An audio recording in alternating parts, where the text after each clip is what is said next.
insane. Crumbling towers, streets in flames, forgotten heroes, who knows their names?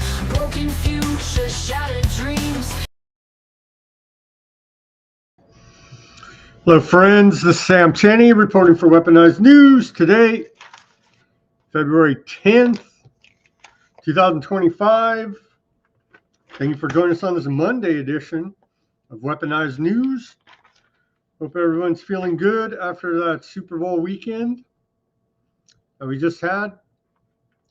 Government was still working. Trump was still working over the weekend here. He put out a post, he's banning pennies. And a lot of news on this Monday to get to for you. What do we got? DOGE. On one hand, I love what DOGE is doing. The other hand, I know what the end result's going to be, and it's not going to be pretty. So we're like at this conundrum. What do? The government's corrupt, but then they're going to bring in this AI corrupt system of total enslavement. So what the hell do we do, man? And so we're kind of at a crossroads here. You know what I'm saying? And can we find a happy medium between Trump worship syndrome and Trump derangement syndrome? We could, how about this idea? You could hate Trump, but hate him for the right reasons, not all these made up hoaxes. And don't be mad because they are weeding out a bunch of corruption and wasteful government spending. Be mad because they're bringing in a technocracy, scientific dictatorship. Like, let's get our freaking priorities straight out there, people. What do we got today? We got Gnome, dog killer Gnome. She admits, Department of Gut, or she admits that we can't trust the government. Yeah, never could. You never will be able to. Never, ever, ever. So, and then CNN. Wow, it's like they actually could be good if they weren't such hacks. Right, CNN, who's a bash, one of these clowns, they could be good. They could be good interviewers, journalists, reporters, whatever the hell you want to call them, media people. But they're just such hacks, they refuse to be. So, we'll play the clip, but she's like, we can't trust the government. And she's like, you are the government. No S, man. You know what I'm saying? But they should be calling out every single person from the government. But they pick and choose and are complete political hacks. And that's why we're in the shape we're in, because the media, in large part, paid off by USAID.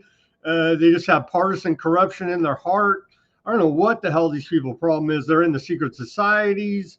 Who freaking knows, man? But they are all corrupt. And so that's why we're in the shape we're in here, man. But it shows that if they wanted to do their job and call them out, they could. But they should, every one of them. It's just ridiculousness, again. You got, of course, Democrats pitching a fit that their bureaucracies are being audited all over the place and all this corruption and fraud is coming out. Department of Government evil, right, for DOGE. And it is, but not for the reasons they're saying. And that's the freaking problem.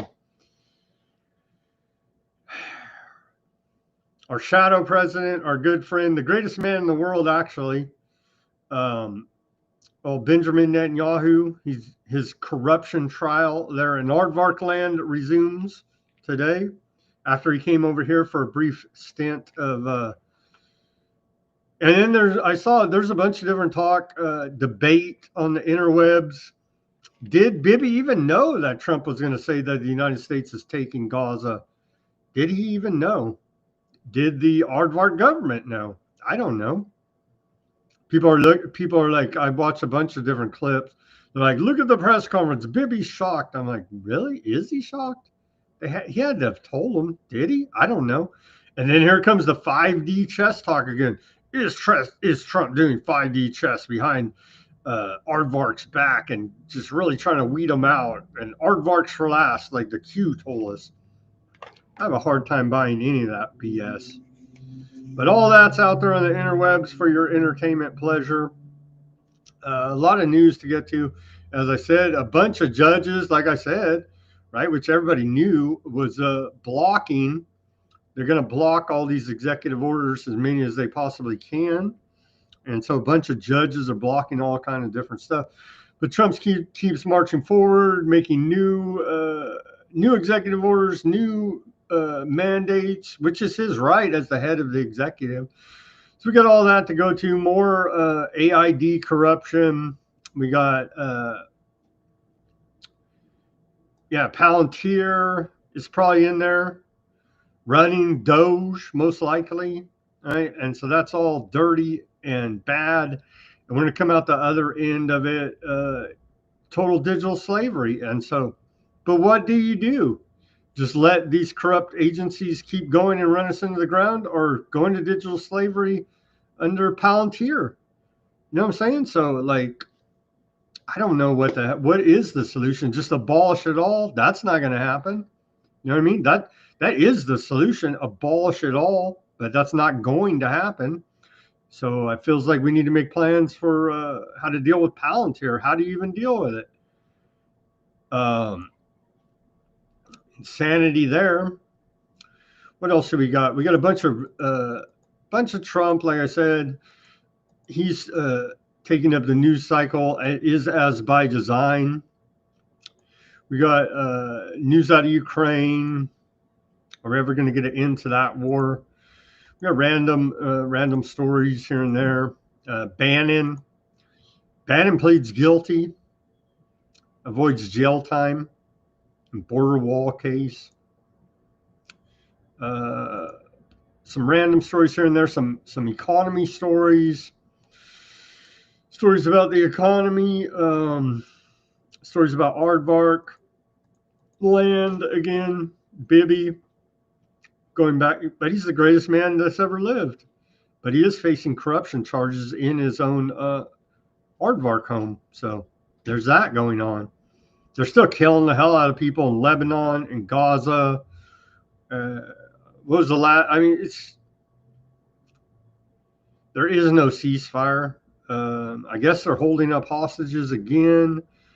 The whole thing just looks totally contrived. I believe that Hamas holding the hostages are freaking backed by Western intelligence. I'm just saying it, man, because the whole thing looks fake and staged and contrived to me.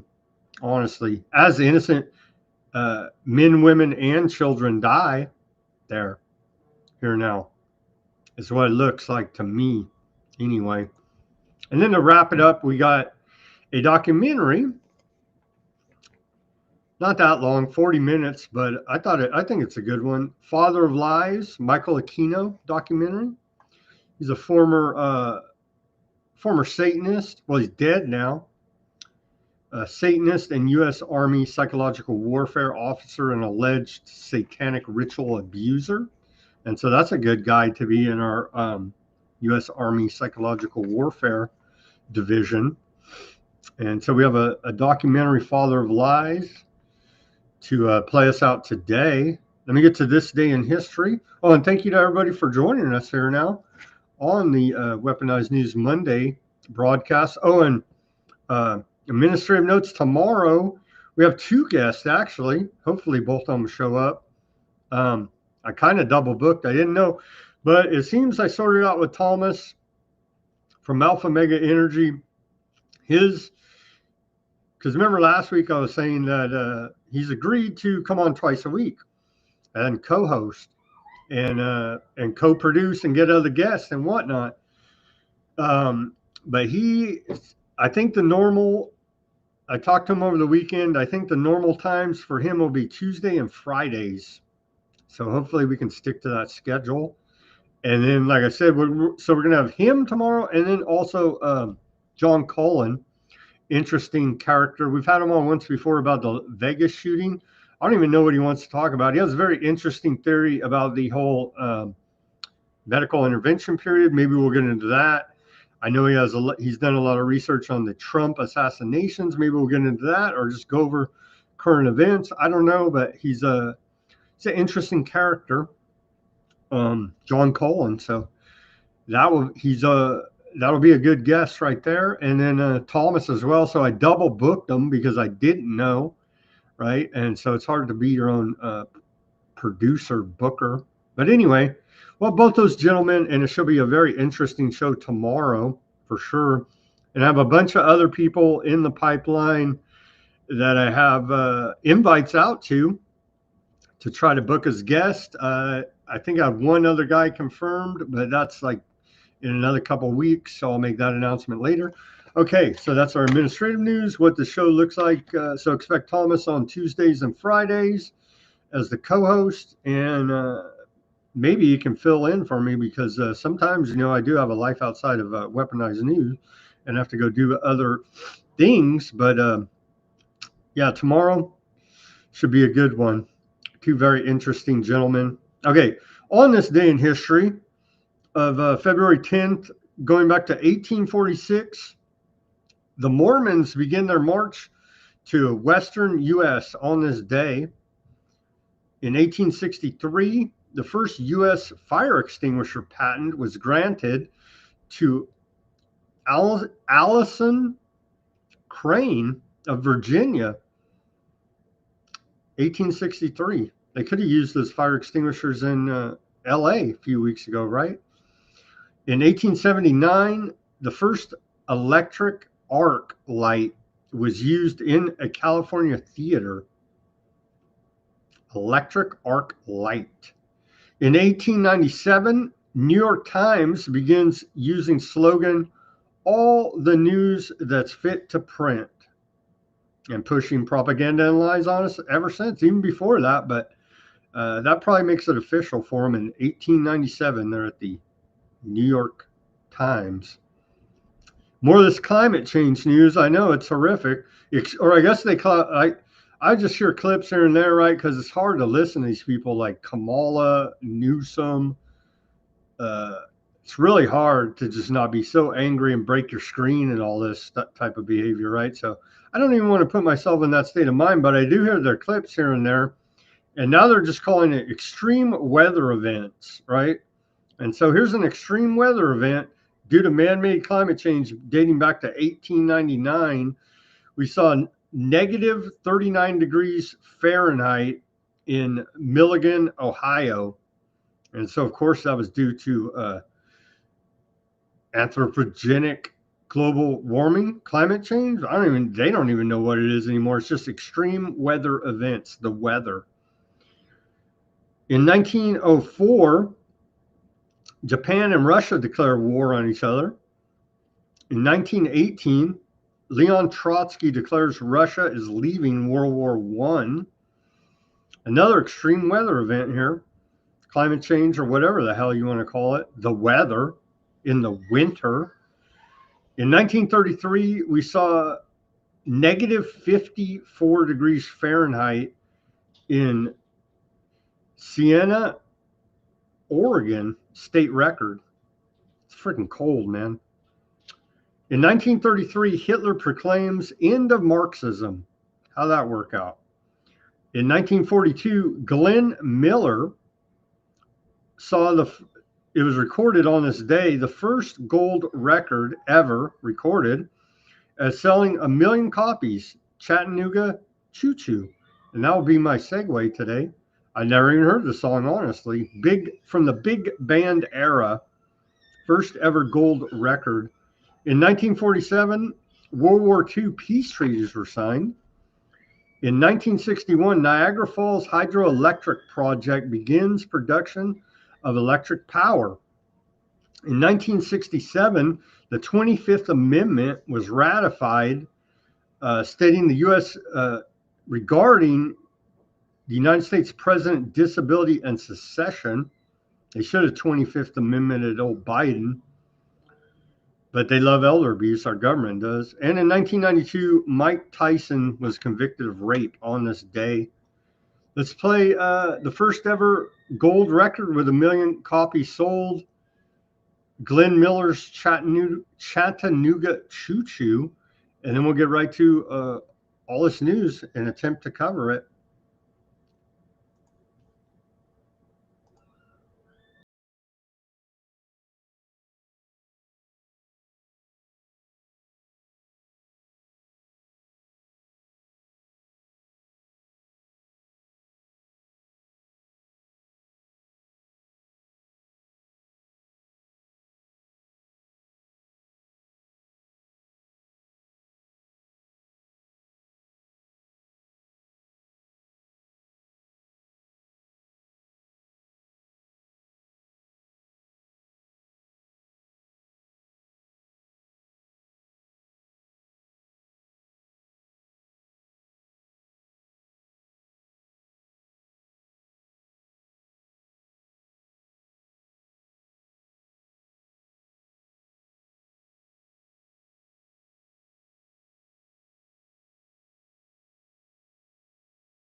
So there's Glenn Miller, Chattanooga Choo Choo, the first ever gold record with 1 million copies sold, officially recognized on this day in 1942.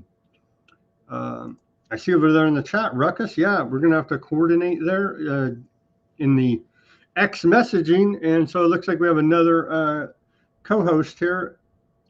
Ruckus said he can come on from time to time. So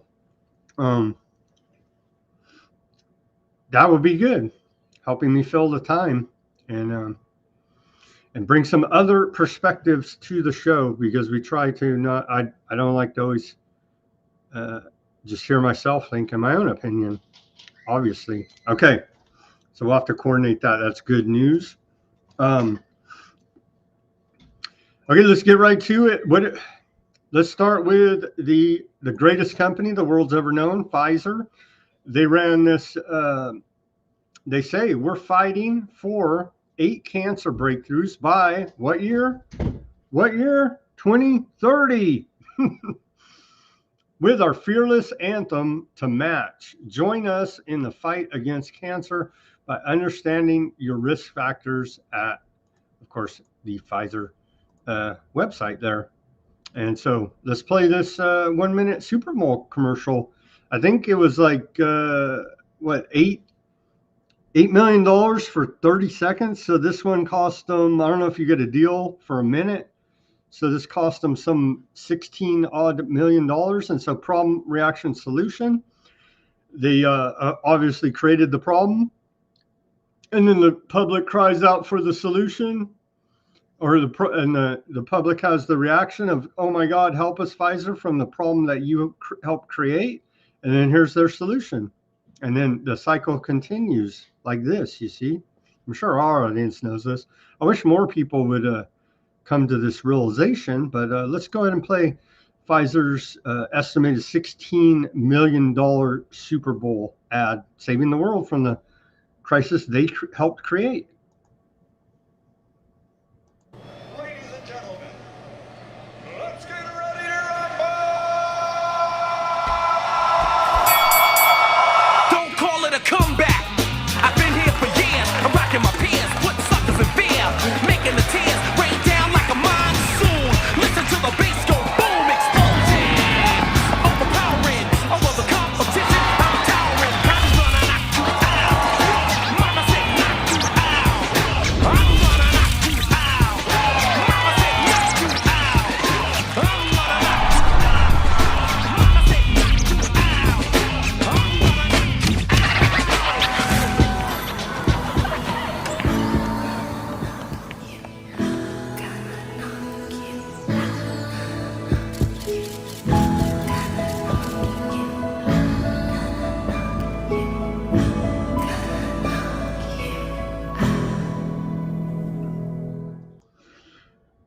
I know, Ruckus. They should mock us even more and say, well, I don't understand why they didn't make it 2033.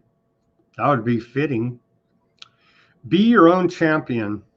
Here's the greatest company in the world website right there. Be your own champion, Pfizer for all.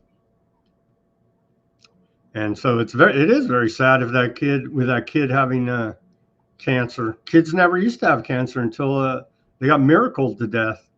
And then now every kid has cancer. And so it's the greatest thing ever. We love it. And we've never talked bad about a miracle on the show. But yeah, they missed that one. Maybe that would be a little too obvious.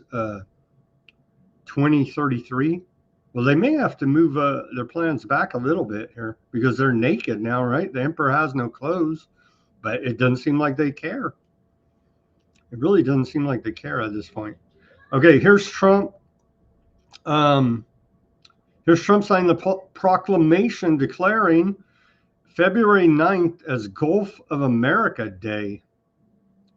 And I want my map right here, it says Gulf of Mexico. And then all my books, all my friggin' atlases. I want the U.S. federal government owes me a bunch of money to replace all my maps and atlases with the correct declaration of Gulf of America, because all mine say Gulf of Mexico. You know what I'm saying?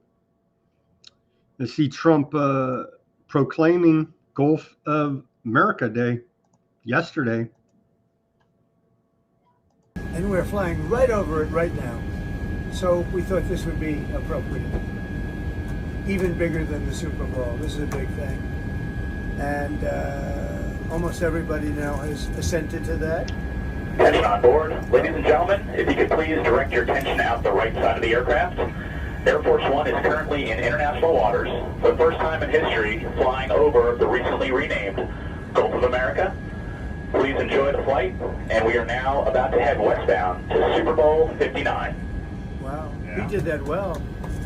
That's a big...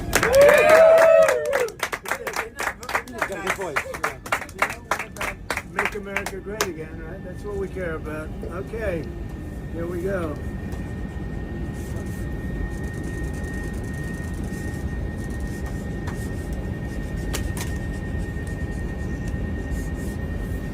So this is a famous pen now. So on a refund from geography class, because whatever they taught me there was wrong. It's now Gulf of America. Here is the executive order from, this one looks kind of funky. I don't know. It's posted on their official stuff.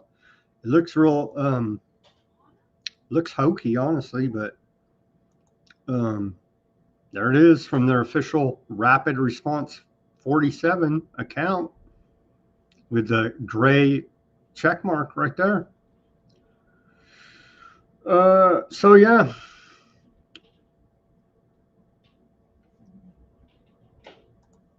There it is, Gulf of America. Okay, here's Kristi Noem, otherwise known as Dog Assassin.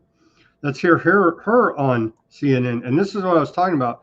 Old Dana Bash here, the interviewer, could be this critical and should be, honestly, if they're honest, to everybody that sits in front of their seat. But no, she just wanted to twist it here. And I appreciate it, but why aren't you this critical of everyone, Dana Bash? Let's watch this.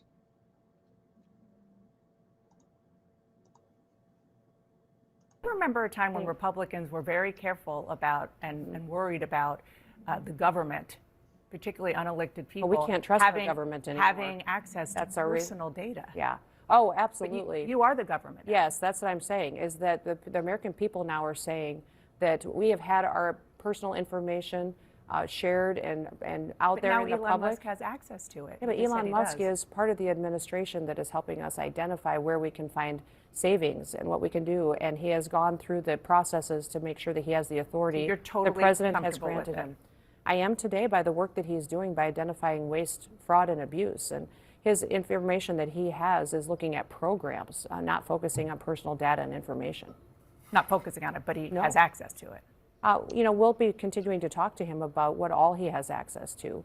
But this audit needs to happen to make sure that we are going through a process that adds integrity back into these programs. And Remember.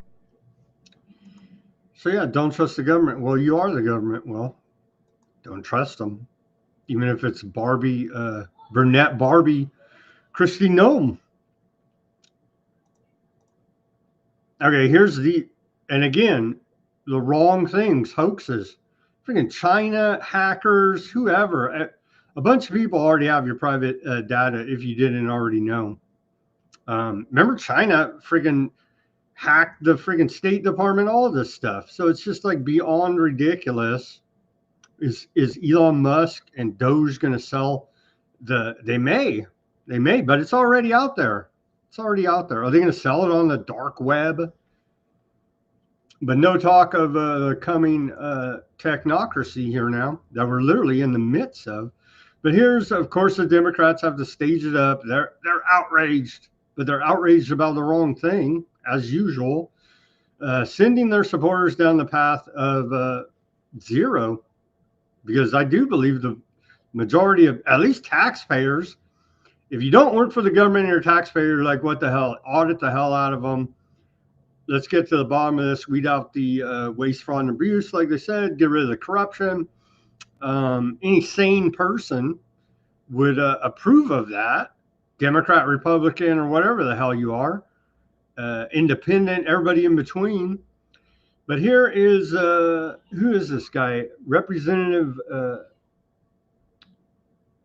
can't even pronounce his name, Imfume. Kawazi Imfume, Democrat out of Maryland. Let's hear what he, and this is a good line, but he doesn't put it in the proper context. So let's hear from old Imfume about government is evil, Department of Government evil. But the problem is you're the government, and it's not just DOGE, it's you too, buddy. That's the problem. They've loved their country. They've highly favored their faith. They believed in an America that was for all people. They get up every morning. They put on their clothes and they come to buildings like this all over the country to do a simple, nonpartisan job. They don't, though. They don't. Nobody was even showing up. Remember, 6%. And then 4%. So it was like 2%. 6% showed up to work a 40-hour work week. And of that 6%, 4% were security guards and janitors. So he's just outright lying. And that is to serve the people of America with the best service they can provide. Yes, they work hard. Yes, they play by the rules. Yes, they love their country. Yes, they cherish their faith. And yes, they want a fair shot. What we're seeing coming out of Washington is anything but that. Every time you hear DOGE, the Department of Government Efficiency, you just remember it is the Department of Government evil. Over. Evil. Over. Department of Government evil. Over. Department of Government evil. Over. Department of Government evil. Over. He's right, but the problem is it's all of them. It's not just DOGE and Elon Musk. It's all of these people. They're all pieces of shit. Sorry to tell you, buddy. But they're going to play the partisan games, divide and conquer, left, right, Democrat, Republican. Bullshit. You're all pieces of shit. Golfer Phil Mickelson made a good point here. He's came out of nowhere getting political. I don't know why, but he posted this on the X. He said, if you're outraged at all the ridiculous and wasteful government spending, you should be. If you're outraged at DOGE, that DOGE is looking into things, I wonder why. Again, they're outraged for the wrong reasons. Maybe someday, I seriously doubt it, they'll figure it out. But they won't until we're all digitally enslaved, and then they'll still probably love it. Because then they're going to bring in universal basic income. And they don't want to work or even be independent. And then they'll force whatever medical treatment on you, and so on, and force you to be a slave and do whatever the hell they say. Medical experiments, friggin' shoot you into space. Who knows what these maniacs have cooked up to do to us once they have us fully enslaved in their digital prison. But it's not going to be nice. It's not going to be nice, let me tell you. Elon Musk DOGE has swept into 14 federal agencies. So now DOGE has, they've gone and audited here now the General Services Administration Office of Personnel Management. Let me just put it on the screen so everybody can enjoy.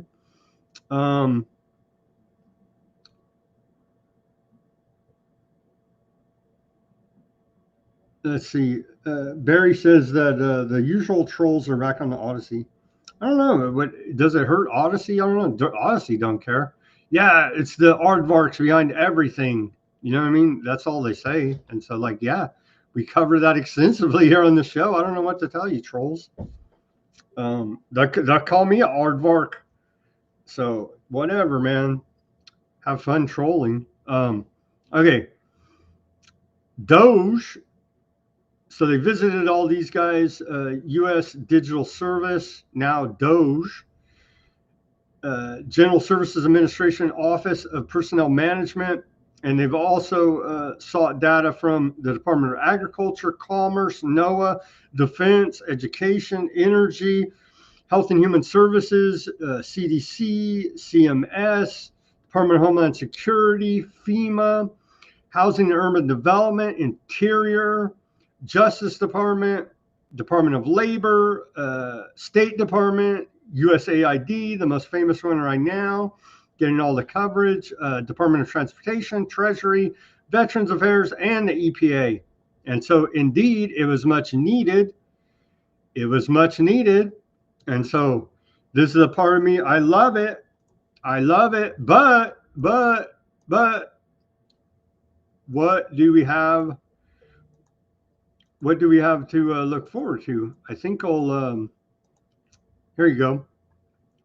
Peter Duke made this post, and I have to agree with him, sadly.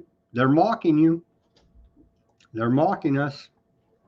And so, of course, the DOGE, they're mocking us. They're mocking us. But what do we do? What do we do? Let's play this. And they just keep uncovering more and more and more. More and more and more. And this is going to be the case. Or, hey, you can't trust people. You can't trust the bureaucracy. You can't trust government workers. We're supposed to be self-governing here now. And these people are not supposed to be just corrupt pieces of shit. But it seems like that's who rises to power in these positions. And we're left with the rot of corruption here now. So what do we do? $2.7 trillion of your hard-earned dollars down the drain. Your money sent to fraudsters, dead people, illegal aliens. So watch this. And that's a post by DOGE subcommittee here.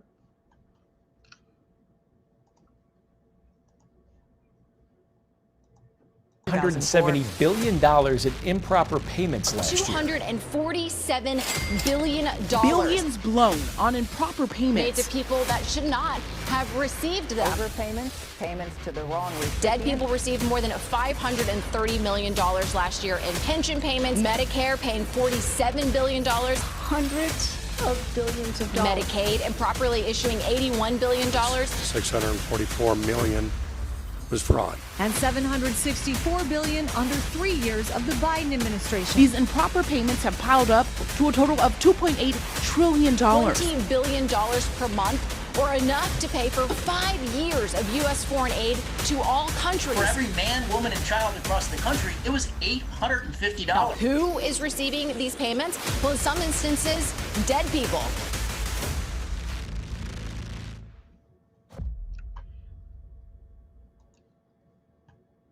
Makes you feel warm and fuzzy. And me and Ruckus over here eating our canned beans from the freaking, so they don't expire from our freaking prepper food freaking backups. You know what I'm saying? It just pisses me off to no end, right? But, and today, it just goes on and on and on. All of them need to be in prison, right? Would be the only... How do we right this ship of corruption? Because by nature, it seems government corrupts. And so it just seems there's no way to right this ship. Restart it? Isn't this part of the Great Reset? It goes on here. You guys hear feedback? Chat over there on the YouTube. Do you hear feedback from me like this? Because when I have a guest on the other line, if I don't mute the shared screen, it gives feedback. Is the audio good? Just give me a yes or no, somebody, please. Mic check. I'm going to take that as good. And I don't see any because I have to constantly mute back and forth. Anyway, continuing here. Today, the Department of Agriculture terminated 18 contracts for a total of $9 million, including contracts for Central American Gender Assessment Consultant Services, Brazil. The great reset is necessary. Okay, thank you, Ruckus, for that feedback on the audio. Brazil Forest and Gender Consultant Services, and the Woman in Forest Carbon Initiative Mentorship Program. And so those all seem like very virtuous programs to me. I don't know what DOGE is complaining about those programs. And that was just today, like an hour ago, they put that out. And so it goes on and on and on and on and on and on and on and on and on. But here comes the problem. I'm getting there. The problem is reprogramming the Republic, Musk's quiet AI takeover of federal power. And so this is an article out of New American, the little John Birch Society magazine, and they see it here. And so, yeah. This is what I said when I started seeing it happen, right? And I'm sure anybody paying attention could make that same deduction and say, wait a minute here. Wait a minute. It's all well and good to weed out corruption, but look what they got for us afterwards. AI takeover. Are we going to audit the AI in real time? Who's going to audit the AI? Who programs the AI? Big balls? You know what I'm saying? Like, what is going on here? AI first, the drive towards automation. And so that is where it's all going, toward automation. And we're going to have an AI government. I don't know. What's the difference? You're going to hold the AI accountable? You're going to hold the programmers for it accountable? Are we going to hold any of these bureaucrats who waste gazillion dollars accountable, or just nobody's accountable and laugh in your face? 36+ trillion in debt, pay your taxes, shut the hell up, slave. Or now that we're in 2025, a drone will just come freaking kill you. We don't have to send men with guns anymore. It'll just be an AI drone. It'll be a freaking Terminator, right? We're almost there, man. We're almost there. And then old Palantir. Is Palantir helping? Most likely. Most likely, Palantir. Revolving door with government spurs huge growth. Thankfully, somebody's doing good out there. Palantir, of course, chaired by old Peter Thiel, and Karp, right, is the CEO of Palantir. And so Palantir is profiting. The Financial Times tells us, well, thank God somebody's doing well in this economy. Palantir is profiting from a revolving door of executives and officials passing between the $264 billion data intelligence company and high-level positions in Washington and Westminster, the Anglo-American Venetian establishment for the 21st century. In the year 2025, it seems is coming into full view here now for those that care to pay any attention whatsoever. Tech Transparency Project. And so they're basically pulling the strings of our vice president, Vance. I searched it up and I found this guy. I think we do follow each other. Hackable Animal. He says, yeah, Palantir, started by the CIA, is not helping Iron Man, Musk, DOGE recover money stolen from you at gunpoint by the deep state. It is the deep state. Or just, it is the government now. It's always been the government. it's the government. It doesn't get any simpler than this. 2 + 2 = 4 level understanding. Elon Musk DOGE is very good for Palantir, says CEO Alex Karp, a big Aardvark fan, right? Right. Okay. So, yeah, and it just goes on and on and on. He says Palantir started by CIA, says the same thing here, but money which was stolen from you at gunpoint by the IRS. Palantir is the IRS. Palantir Technologies have multiple contracts with the IRS for case analytics and other services. These contracts allow the IRS to analyze large amounts of data to pursue tax cheats and criminal investigations. And so they will be using AI to audit your tax returns. So keep that in mind. And it goes on here. He goes on to say Palantir, the military industrial complex AI company started by the CIA, InQtel, and whose top shareholders include BlackRock, Vanguard, State Street, and Peter Thiel, are definitely helping Musk DOGE audit the state to recover your stolen tax money. See, they care about us. And so here's the top shareholders. As we see in every one of these major corporations, again, Vanguard, BlackRock, State Street, the good guys. And then poor old Peter Thiel only has 3.25 shares. So he's only a billionaire, not a kabillionaire, right? And so as we see in all these multinational globalist corporations, it always leads back to these same players with the controlling share holding interests in said companies. So we have all that to look forward to as we weed out the human corruption. Now we have the AI corruption to deal with. And how do we get past this? I don't know. Maybe the Democrats can save us with their corruption. So that is all to look forward to here now.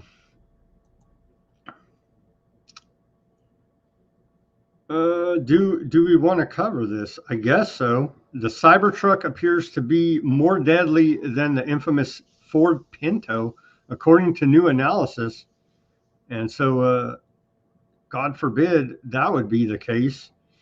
A new analysis by independent automotive blog Fuel Arc suggests that fire fatalities are 17 times more likely in a Cybertruck than in the infamous Ford Pinto, the poster child of deadly cars. And so, but Musk, as that poster told us, Iron Man, how could that be? Fuel Arc, the site, arrives at the conclusion by comparing the total units sold so far, 34,438 for the Cybertruck compared to 3,173,491 of the ill-fated Pinto, discontinued in 1980, and comparing reported fire fatalities for both at the current rate of horrible fiery deaths. Fuel Arc projects the Cybertruck will have 14.52 fatalities per 100,000 units, far eclipsing the Ford Pinto's 0.85 per 100,000 units. And so, what the hell? Audit Fuel Arc, or just cyber attack them with Palantir and shut their asses down because they're talking bad about a Cybertruck, right? Right. Okay. I wanted to get that report in. Young DOGE staffer joins the State Department. Edward Corsistein of Aardvarkism, of course. We wouldn't have it any other way. But he spells the Stein different, so maybe not. Who knows? Does it even matter at this point? I don't think it does. AKA Big Balls has he's joined the State Department. has been appointed as a senior advisor in the United States State Department. 19 years old, his new role has sparked a mix of reactions, with some applauding the injection of young talent into government, while others express concerns about his access to sensitive information due to his age and past controversies. The same old lame thing. All of your data has been hacked, is on the internet, on the dark webs, on the interwebs for that matter.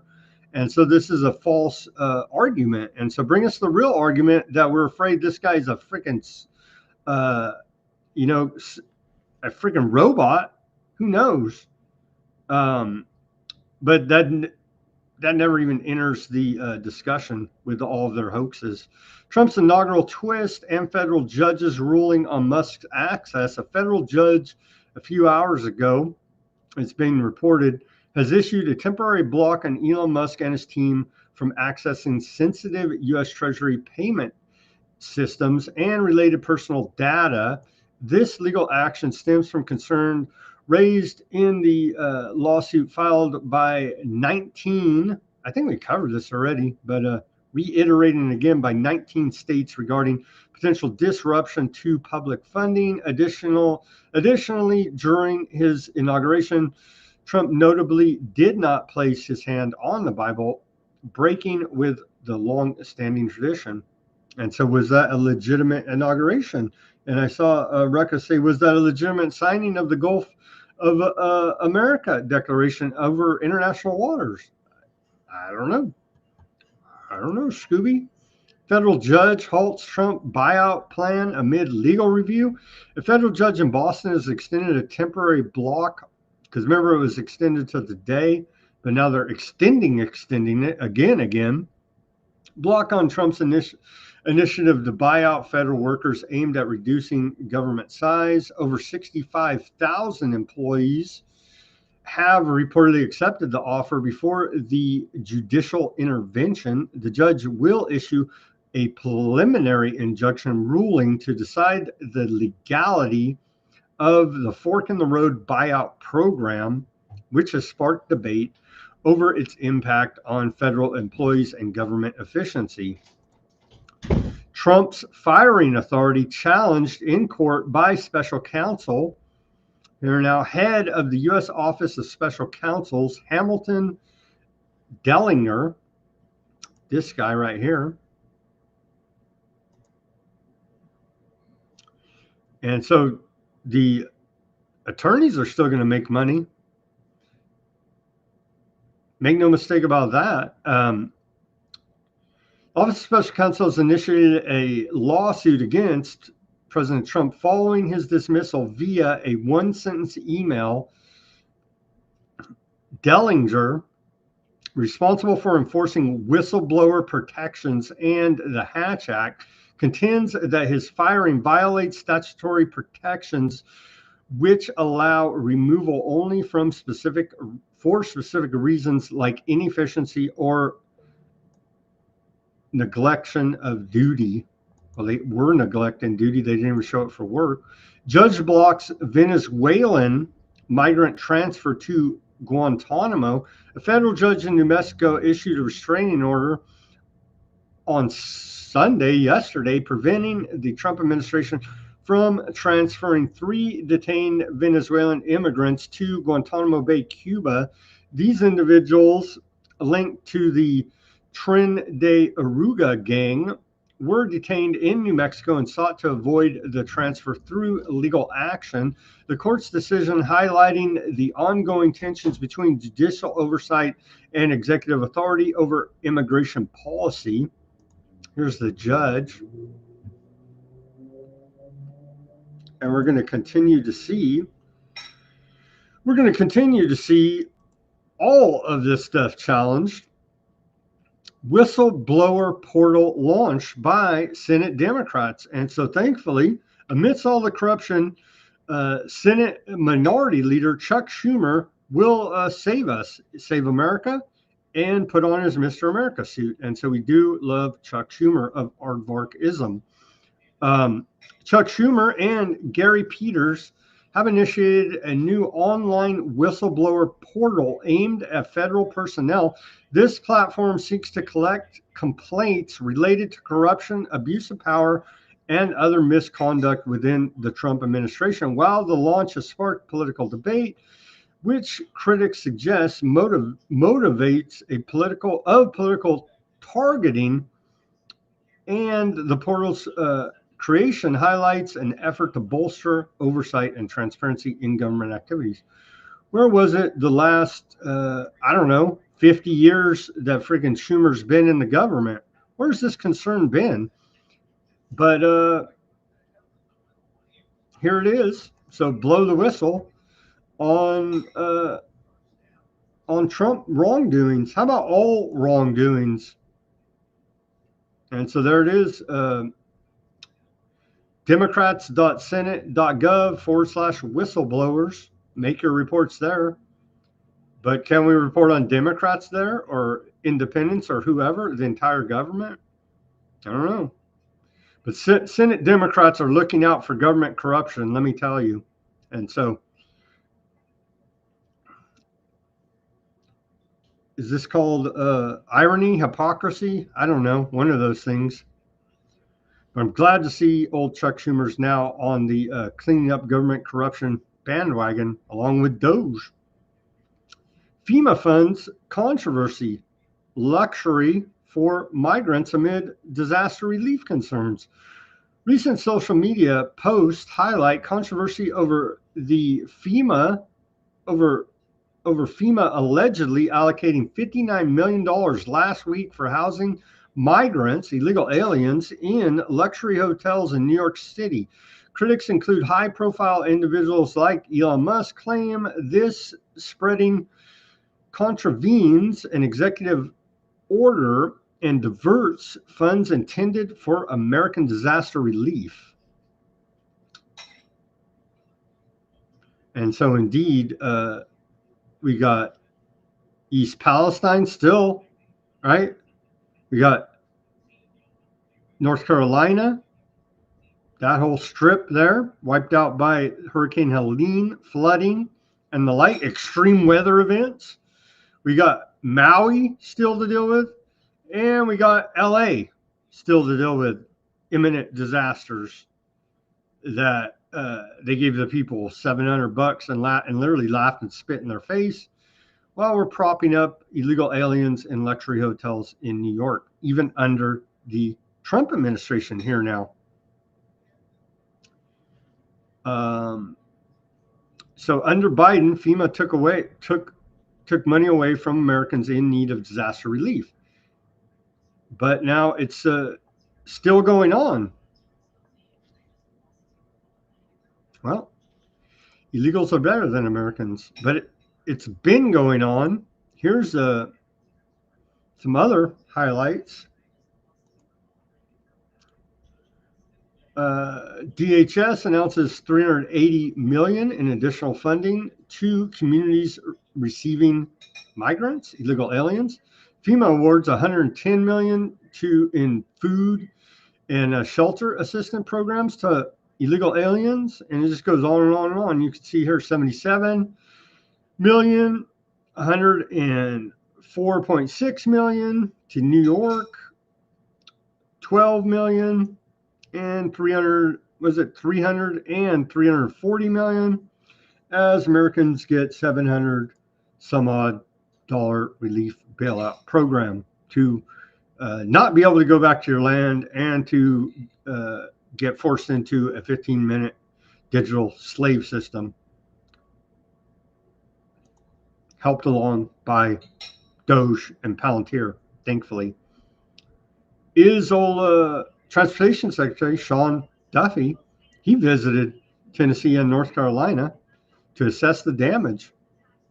It's a long friggin' time already, right? But at least somebody's showing up there and at least acting like they care. Does this guy care? I doubt it, but let's watch this report. At least they're acting like, before they didn't even act like they cared. At least they're acting like it.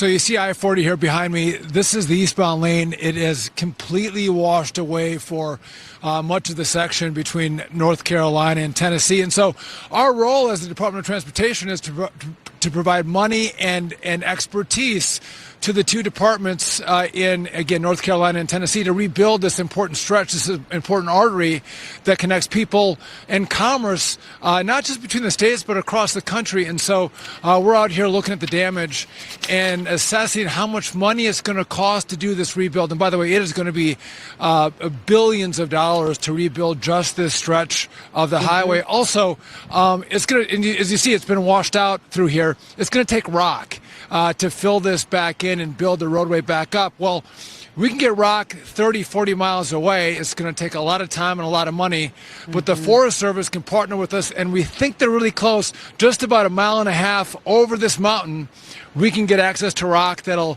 drive down the cost and the time frame for which it'll take to rebuild this road. So again, we're out here assessing and looking at how we can partner with local officials to rebuild quickly. And Donald Trump, he doesn't move at the speed of prior administrations.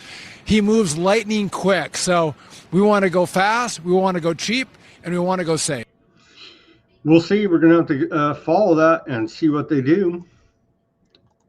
See what they do there. DHS seeks IRS agents for immigration enforcement. This is bizarre to me because they're trained in, well, I guess they don't need them because they're going to use Palantir to audit you. And so you don't need IRS agents doing their tax work any longer. They're going to be, Trump administration through the Department of Homeland Security is seeking to expand its immigration efforts capabilities by deputizing IRS agents. They do carry the gun, if you're an actual IRS agent, right? And so you are essentially law enforcement, but enforcing fraudulent taxation and theft laws. But this would be a good use of them, actually. This policy aims to assist ICE in the apprehension and removal of illegal aliens, leveraging IRS agents' law enforcement skills. Yeah, potentially. The proposal has stirred mixed support and controversy, with some praising it as resourceful optimization strategy, while others criticize it as potentially diverting IRS from its primary tax-related responsibilities. They don't need, I'm telling you, they don't need IRS anymore. They're going to freaking automate the whole thing. We're almost there. If they're not already there, they're probably already there. But this whole, the whole thing's going to be audited by AI, and you don't need all these people anymore. And so rather than fire them, they're going to shift them over to ICE. Hey, what are you going to do? Defense Secretary Hegseth pauses transgender military ascensions. And so Hegseth has issued a directive pausing new ascensions for individuals with a history of gender dysphoria and halting all gender transition related medical procedures within the U.S. military. This move, aligned with an executive order, aims to prioritize military readiness and excellence. While the policy affects future enlistments and medical treatments, it also includes provisions to ensure transgender individuals currently serving are treated with dignity and respect. Thank you very much. Here's that order for those interested.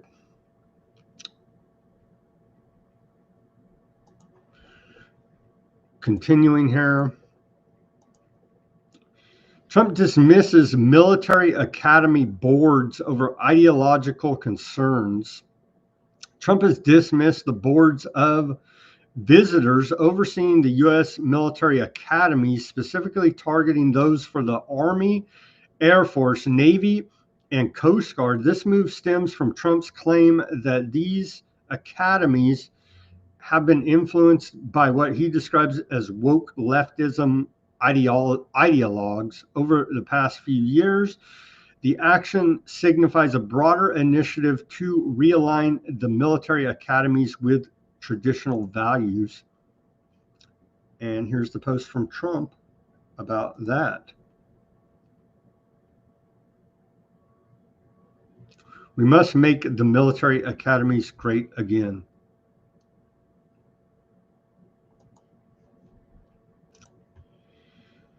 Trump's suspension of USAID has already caused loss of 35,000 jobs in Jordan. Aardvark Times is reporting here.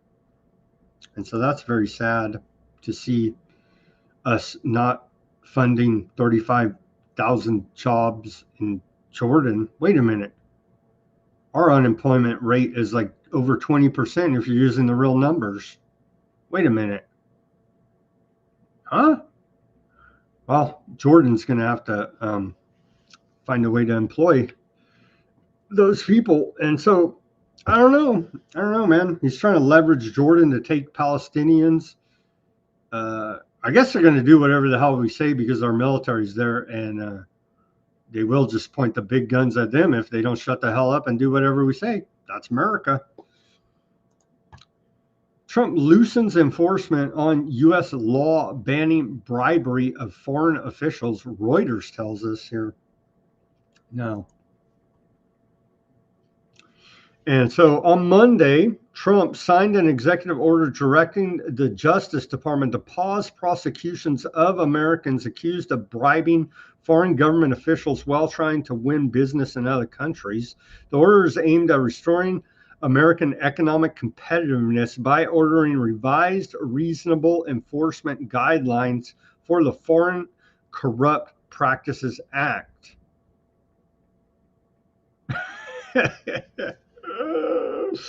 Cleaning up the corruption there, one way or another. Yeah, it's halftime. We got a plug.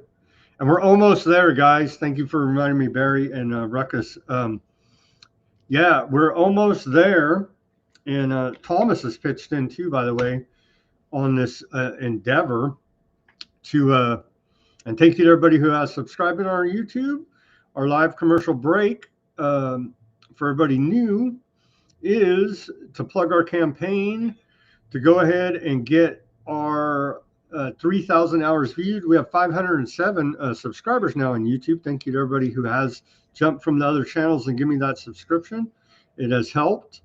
But now we're on to trying to reach the 3,000 hours viewed threshold. And as you can see here, we're almost there. Thank you, Barry, in all your efforts and everyone else. Thomas is helping too. He's told me. So he's racking up some hours for us. But as you can see, the data lags here. They say showing data as of February 5th. So it lags by like 5 days, right? And so as you can see, we're almost there. 2,564 hours. And let's say we have 130 days left. I think we're going to make it if you guys keep helping out.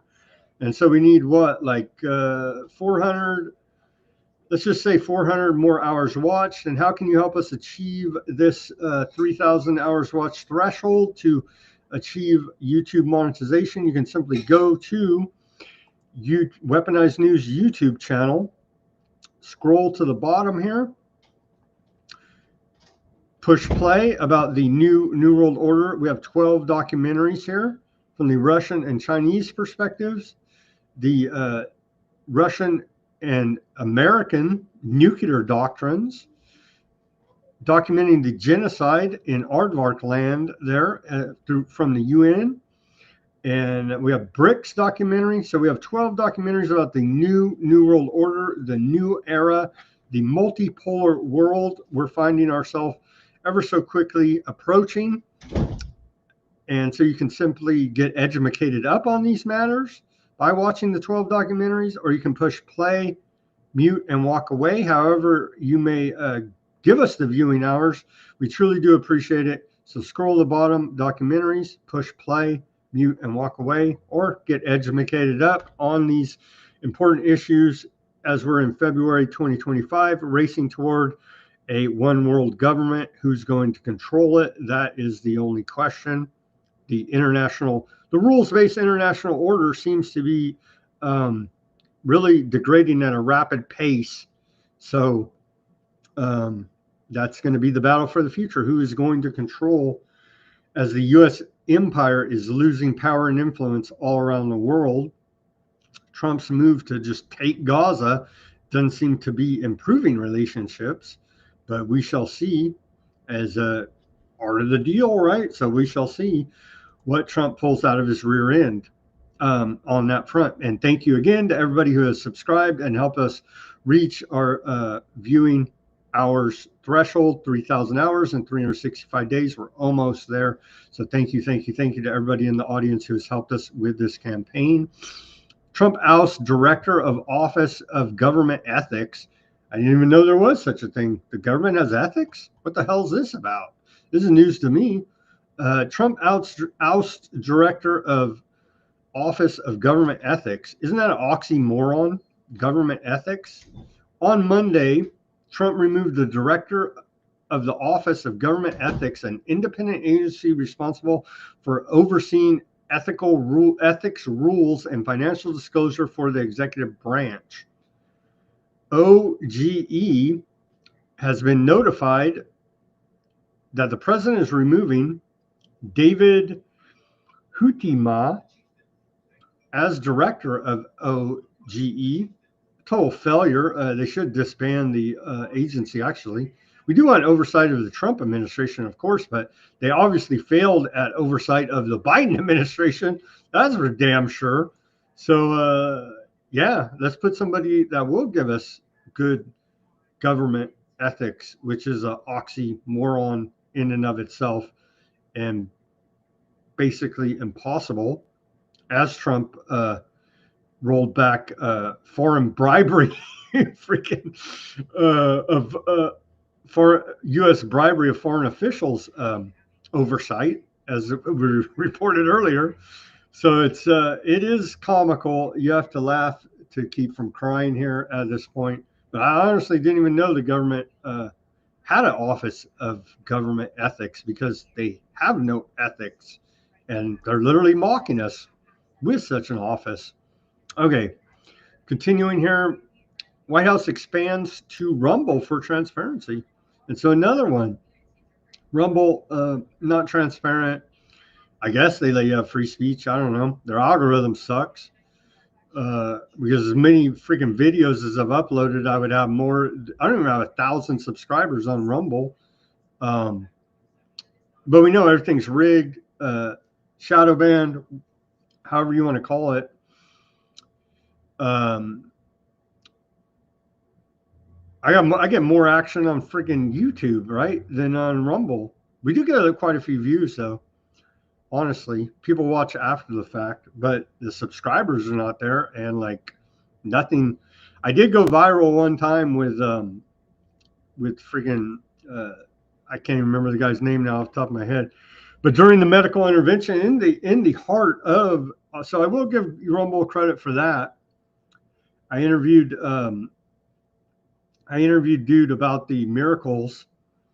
Forget even his name now and the name of his website, but anyway, we did go viral. It was through his channel, not mine, but warning people, and so maybe hopefully we had some success, and that was the mission anyway. Not our view count, honestly. It was trying to warn people about the miracles, and we did. Last time I checked, like 200,000 plus views on YouTube on that.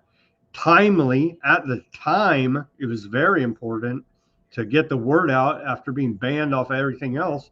So I will give Rumble credit for that, but it appears that they're just another brick in the wall here of censorship against independent reporting and analysis outfits like Weaponized News, because we're not part of their inner circle, which we wouldn't even want to be. We're not paid by USAID or by Palantir or anybody else. So that's why we're campaigning for monetization on YouTube, to get paid 5 cents a video or whatever stupid thing it'll be. Anyway, we do it out of the goodness of our heart here at Weaponized News. Someday, some way, we'll make it. It's a long way to the top, and so on, as AC/DC would say. Anyway, yeah, so the White House now is an official Rumble account. So you can tune into Rumble to get the official White House feed here now. In a move away from, as they call it, legacy media, the Mockingbird media, and the new AI Mockingbird media, Rumble. And so, yeah, there you go. Don't be fooled. Don't be fooled by all of this. DOJ moves to dismiss federal charges against New York City Mayor Eric Adams. And so he's a Democrat and he's black. So I don't get it. Trump hates black Democrats. They told us he's a racist Hitlerian type of dude. But they found it under the Trump's Justice Department paying Bondi to go ahead and dismiss federal charges against Eric Adams. And it was rumored that the reason the Biden Justice Department was going after Adams was because he was a black Democrat. No, it was because he was saying that he couldn't take any more illegal aliens into New York City. It was like collapsing the city. And so they went after him with a federal investigation. It was rumored. I don't know if that was ever confirmed. But thankfully now the charges have been dropped against Eric Adams there in New York. So his corruption can continue. Maybe we'll get some other corruption on him. He pled not guilty, so therefore he's not guilty. Right? Right. Okay. Trump planning to pardon Rod Blagojevich. Remember this guy? The corrupt, and he's trying, but that's the whole thing. Okay, they're all corrupt, right? So, okay, we got this corrupt guy, this corrupt governor of Illinois, but they just put in, who's the new governor there? And I don't know, I'm sure there was somebody in between, but he says he's going to blow the whistle on government corruption, but you're part of, it's like old Noam said, don't trust the government, but you are the government. So like, there he is. And so Trump's going to pardon him because he's a big MAGA guy now. I think he was a Democrat, actually, former governor of Illinois. And so now Pritzker's there, right? Another corrupt piece of garbage. And so we just can't get out from underneath all of the freaking corrupt assholes that want to say, we're public servants. We're humble civil servants that are making $1 billion of inside stock trading, inside contract deals, just outright bribery, and every other type of corruption you could possibly imagine. We're humble civil servants, don't you know?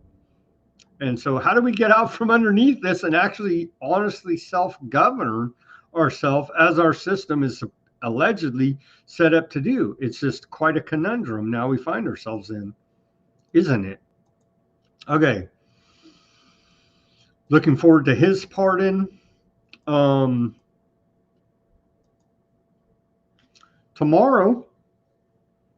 the world governments, they added the S here last year, Summit 2025. Of course, it's a conspiracy that there's a one world government, but they have a summit about it right here. And that'll be kicking off tomorrow. And so we'll have coverage of that for you. The 11th through the 13th, as you can see right there. And they added the S last year because they said, hey, wait a minute. There is no World Government Summit. It's World Government. See? Told you guys are crazy conspiracy guys saying world government had a summit, even though they've had it for like what? I went through this a little bit. So you can see right here. Oh, World Government Summit in 22 and 23. And then you can see right there, they added the S last year. Yeah, so world governments and all our favorite technocrats here. There's Larry Ellison. As we shift into this AI prison that they're building very quickly now, it's picking up pace. And I'm sure they'll have some interesting, insane things to tell us about our enslavement. And interestingly enough, too, this is the same format as the old World Economic Forum website as well. So something tells me they have the same web designer company that set up both websites for them. But don't worry about anything. It's World Governments Summit, not World Government Summit. So we have nothing to worry about from these psychopaths building our digital prison around us as half the country cheers it on. So we'll have that to cover. And all the insanity coming out of the World Governments Summit. Do we have a short clip of this? I think so. And so, yeah, they're U.S. government, drug trafficking, human trafficking, arms trafficking all around the world. Here's Tucker Carlson alleging Ukrainian black market arms sales to cartels. Shocking, I know. Let's watch this short clip. Shocking, I know.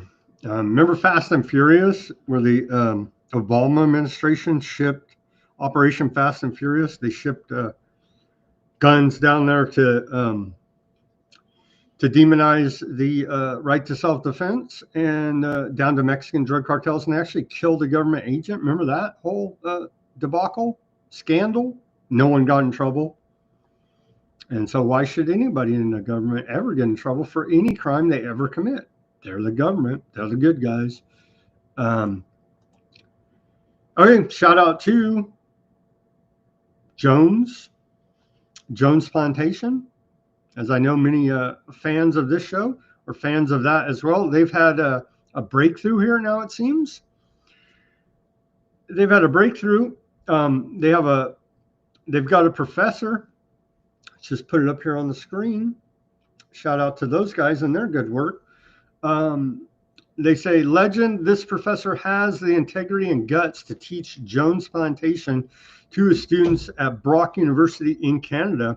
Here's to you, Professor Tamari Kitasoa. And so, indeed, he's this professor's teaching about Jones Plantation to his class here. He'll probably be fired soon, but shout out to them and this professor for trying to bring some truth to his students. U.S. Department of Education's fate, and so are they going after the Department of Education? Old Musk is telling us that the Department of Education no longer exists, or that's what MSNBC reported. I think it does exist. I think they're going to face a lot of lawsuits. They're going to try to get rid of it and put AI in there, but they're going to face a lot of lawsuits. Are they going to win? It's probably all going to go to the Supreme Court. It's going to take a long time to wind through the court systems. So we can look forward to that. Alberta Premier faces heat over AHS corruption claims. Allegations of corruption within Alberta Health Services have led to intense scrutiny of the United Conservative Party's administration under Premier Danielle Smith. The controversy centers around the firing of the AHS CEO and involves claims of political interference in healthcare procurement. Opposition leaders and social media have called for transparency and accountability, while Premier Smith has denied any wrongdoings and requested an Auditor General's report. The situation remains under review, with public and political pressure mounting for resolution. Let's watch this short report about it.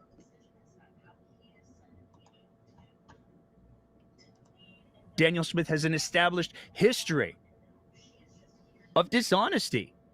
And what's really frustrating is that Danielle Smith, on some level, knows what people are supposed to do. When I'm wrong or make a mistake, I will look to follow the example of our dear departed friend, Premier Ralph Klein. Admit to it, learn from it, and get back to work. Because that is the Alberta way. Apparently, that's not the Alberta way. Apparently, the Alberta way is to go for the least intrusive investigation possible, and then threaten anybody who suggests that you might bear some semblance of responsibility as the person in charge of government with lawsuits. That's Danielle Smith's Alberta way now. And what's really shocking is how quickly history repeats itself. Will the Premier agree with me that if this deed indeed did occur, it is not private medicine, it is simply corruption? It's happened before, it'll happen again.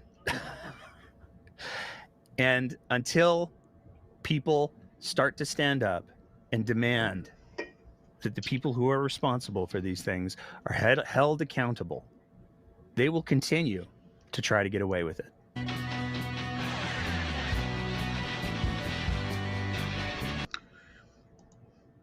The breakdown there with Nate Pike. Yeah, they're humble civil servants. They're the good guys. Okay, FBI, and we're waiting, right? Didn't Trump give us the executive order for the declassification of JFK, RFK, and MLK files? And so now it's being reported. We're still waiting. We're waiting. The FBI has recently discovered they just discovered it. It was in somebody's drawer. They had forgotten about it. The FBI has recently discovered approximately 2,400 records linked to the assassination of President John F. Kennedy that were previously undisclosed to the review board tasked with evaluating these documents. It's an honest mistake. This revelation follows an executive order by Trump, as I mentioned. So yeah, it was just an honest mistake. You know, it got stuck in the back of the file cabinet, and they're doing their best now for full transparency. And so we can know, love, and trust that if these records are ever released, we'll get to the bottom of all of the government assassinations of the 60s. Chelsea Clinton defends family amid renewed conspiracy claims. And so, you know, I love this headline, conspiracy claims and the Clintons. Chelsea Clinton recently spoke out on social media about the ongoing spread of falsehoods, the vast right-wing conspiracy against her and her family regarding a relationship to the work of the Clinton Foundation, despite her assertion of the foundation's positive impact on millions. See, it positively impacts millions. The discourse remains heated, with various users accusing the Clintons of corruption and criminal activities. Right-wing conspiracy theorists. These discussions reflect longstanding divisions in public opinion about the Clintons' legacy and transparency. Bill Clinton's not a rapist? I don't know. Okay, here's what Chelsea Clinton had to say. Lies, let me just put it on the screen here. Lies and conspiracies about my family and me are nothing new. Still, I am particularly troubled by the absurd claims that continue to pervade social media this week. Fact checks be damned. Facts. I'm proud of the Clinton Foundation's work that has helped tens of millions of people around the world, worldwide. Our impact speaks for itself. I don't take a cent from the foundation, never have. In fact, my family personally contributes meaningfully to our work each year.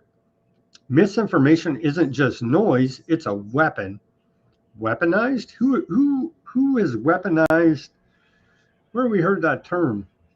Weaponization of the federal government.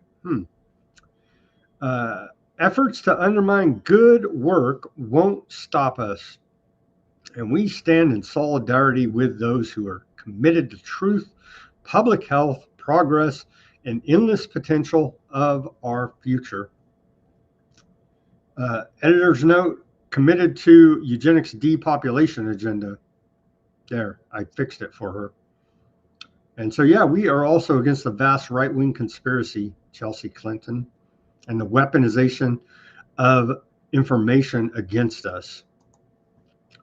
Bannon pleads guilty, avoids jail in border wall case. And so old Steve Bannon, Sloppy Steve, as Trump has called him, Steve Bannon, former advisor to Donald Trump, has agreed to plead to a plea deal in the New York Build the Wall fraud case.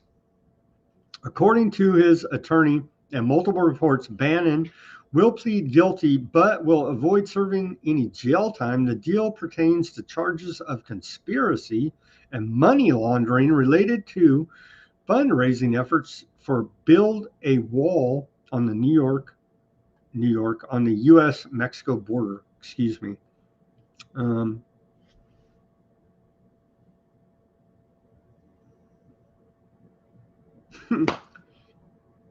Grift, dare I say, fraud, Bannon, I don't know, MAGA, I don't know. How many people did he defraud? Is he going to refund the money? Do we have a wall? Murder suspect Luigi Mangione, remember him of United Healthcare CEO assassination? Remember that debacle? He accepts $300,000 in legal defense funds.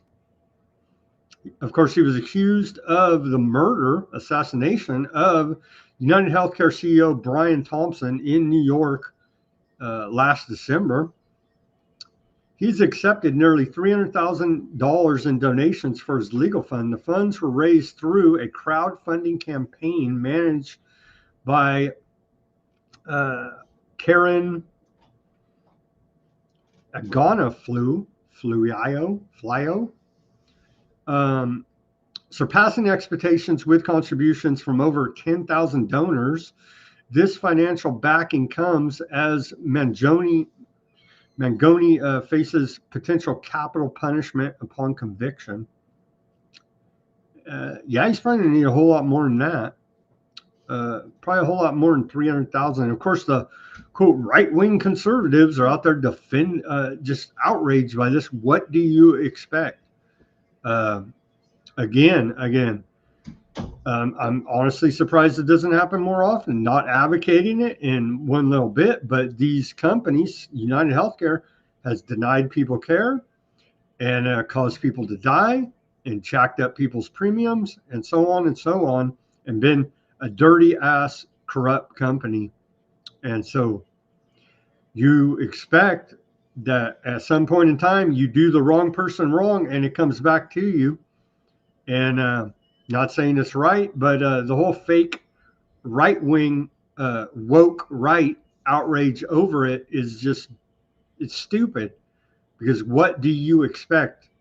And I'm honestly surprised it doesn't happen more often. Again, not advocating for any violence, but you screw over the wrong people and sooner or later it comes back to you. And I'm sorry, that's just the way of the world. Continuing here, Google Calendar removes cultural observances. Google has updated its calendar application, removing notable observances like Pride Month and the start of Black History Month and other significant cultural events. This change stems from Google's decision to no longer manually add these events to their calendar, citing the sustainability of their holiday list as the reason. Remember last week, Google announced that they will now use their AI for weapons and surveillance. And so they'll probably merge up, or they probably already are, for all we know, working with Palantir to weaponize AI against us. Thank you, Skynet, very much. We've seen that movie. It doesn't end well for the humans. It's not fun. The move has sparked a wide range of reaction on social media, and some users expressing dismay over the perceived erasure of cultural recognition, while others see it as a step toward a more unified calendar free of divisive events.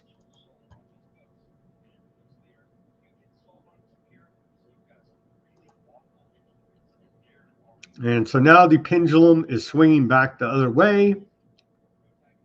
We had plenty of quote, left-wing woke tyranny. Now we're going to get plenty of right-wing tyranny. And so AI backed as well. So that's going to be a fun time for us here now. President Trump, this broke what? Oh, it was yesterday. They always say breaking. It's like, is it really breaking? You know what I mean? President Trump has just ordered the treasury. Oh, I wanted to get to this. And now it is official. Yesterday, on a Sunday, when everybody's watching the Super Bowl, flying under the radar here, Trump has issued an executive order to stop producing, has issued an order to the Treasury Department to stop producing the penny. And so part of taking us out of the having coins, and so no more pennies. No more pennies. No more pennies to be produced, because it does cost, I saw a report cost 3.7 cents. I think that was out of the Hill, but Trump is just saying it costs 2 cents. And it doesn't make economic sense, but we need to find a more efficient way to produce the penny and keep it in circulation, because this is the first step to total digital, no paper money, no pennies, no coins, all digital, 100% no anonymity, 100% control system, slavery for you. If you didn't like the debt slavery system that we're already under, you're really going to love the total digital slavery system with no anonymity whatsoever.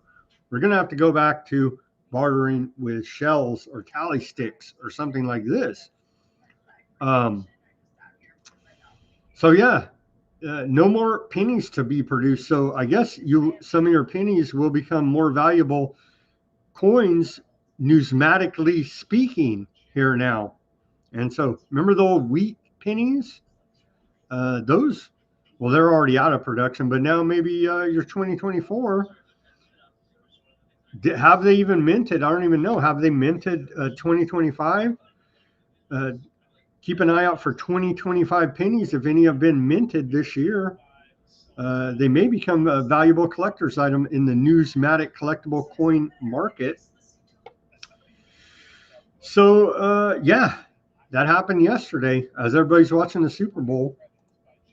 I want pennies, okay? Continuing on with more economic news. And is this a real battle, fake battle? The oligarchs, powers that be, do battle for control amongst themselves. And we're seeing Musk and Altman are publicly fighting now over control of OpenAI.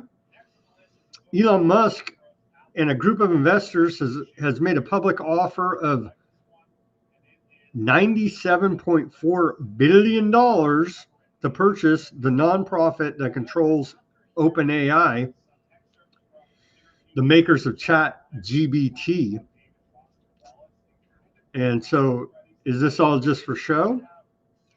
Are they really fighting amongst themselves for control of the AI systems? And you can see right here, well, let me put it up here. It's an article out of Zero Hedge.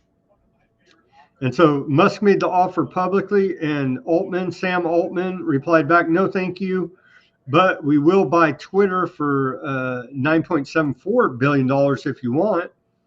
And then Trump replied, swindler. And so they're having a very public oligarch fight here. And then he says, scam Altman instead of Sam Altman, right? And so is all this just for show? Who knows?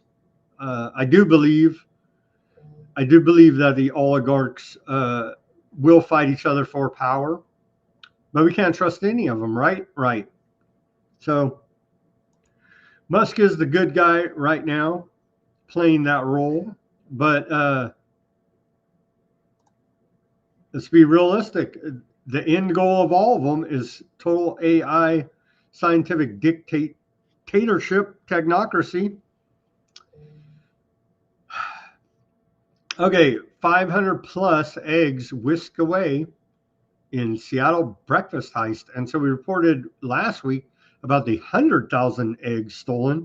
This is a lot less, a lot smaller crime, but as the price of eggs increases, it becomes more valuable to do these heists. Let's watch this report out of Seattle ABC. Oh, we're gonna have to just show it on the small screen. Unusual heist to tell you about. Hundreds of eggs swiped from a restaurant in West Seattle. It happened at a popular spot, the Luna Park Cafe on Avalon Way. The cafe says the thieves were caught on camera hauling away more than 500 eggs as well as liquid eggs. Coma's Karina Vargas joins me now live. And Karina, with the price of eggs, I just can't help but wonder if that's part of this. Yeah, Michelle, I mean, the general manager believes so, and he also tells me that it's already been a struggle trying to get their hands on those eggs, and now with this loss, they say it's been even harder trying to replace them for their menu items. Luna Park Cafe relies on eggs to keep their business running. Since we're serving mostly egg here in the Luna Park Cafe, we have to struggle ourselves to get more, egg. This loss doesn't make things easier. This is surveillance video of the thieves entering a refrigerated shed at the restaurant and loading up the truck. Police say 2 men got away with 540 eggs, as well as bacon, ground beef, blueberries, and liquid egg products, all totaling around $780. And then we saw the guy with the van, and then we tried to block them. And then they just almost crashed us, and then they just ran away. This comes as egg prices continue to skyrocket with the ongoing bird flu outbreak. David Park, the general manager, says this has put a strain on their business. We couldn't order any eggs, so we had to drive around all the markets to get the egg. But if you go to Costco or some grocery store, it's hard to get them, so it was very difficult. Park believes they were targeted because of egg prices, since he says the thieves didn't bother to take any other expensive items. But they didn't touch anything. They just stole the egg, liquid egg, and some meat. The champagne costs more, but they stole the egg. $780 worth of food, they said, and the eggs. It's crazy.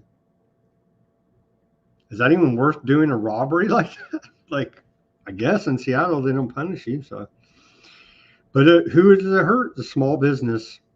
Now, the little diner trying to make a friggin' buck off an egg. That's where we're at here. Rugged says today's news is yesterday's conspiracy theories and tomorrow's stock crimes. Indeed, the AI is tracking us right now and booking the thought crimes. And then Young said, I think this is talking about the old Steve Bannon deal there. Since both sides are the same, they scammed us using a third-party company with the wall. Biden sold the unbuilt, but already paid for 5% cost. Now Trump will buy it back at 200% and blame the left. Yeah.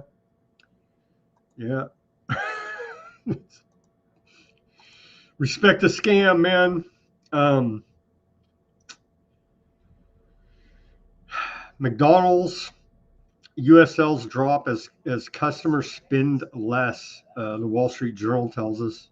Maybe they're feeling guilty about Bobby Kennedy coming into HHS and backing off McDonald's. Trump should probably do the same, honestly. But amid, remember the E. coli breakout that was reported last quarter at McDonald's, and they're saying that has affected consumer spending at the restaurant chain. I don't know. I'd like to think it's Bobby Kennedy looking over everybody's shoulder about the junk food they're eating. Meta, Facebook, has laid off more. A workforce transition today. Meta has announced it would lay off approximately 3,600 employees. This is the AI taking over.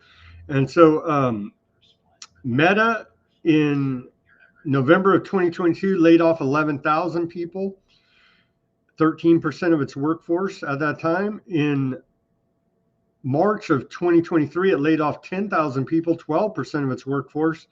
And then now today it's laid off 3,600, 5% of its workforce. Yeah, AI is going to take all these people's jobs, sadly. But they were censors and they were a-holes anyway. So, I mean, learn to code, right? That's what, remember, like the miners, the gas, oil workers would lose their job and then all these people would laugh and say, learn to code. Remember all that? Well, learn to code. Well, you can't because you already know how and AI does it better. So what are you going to do now? Go work for oil and gas? You know what I'm saying? So it's just like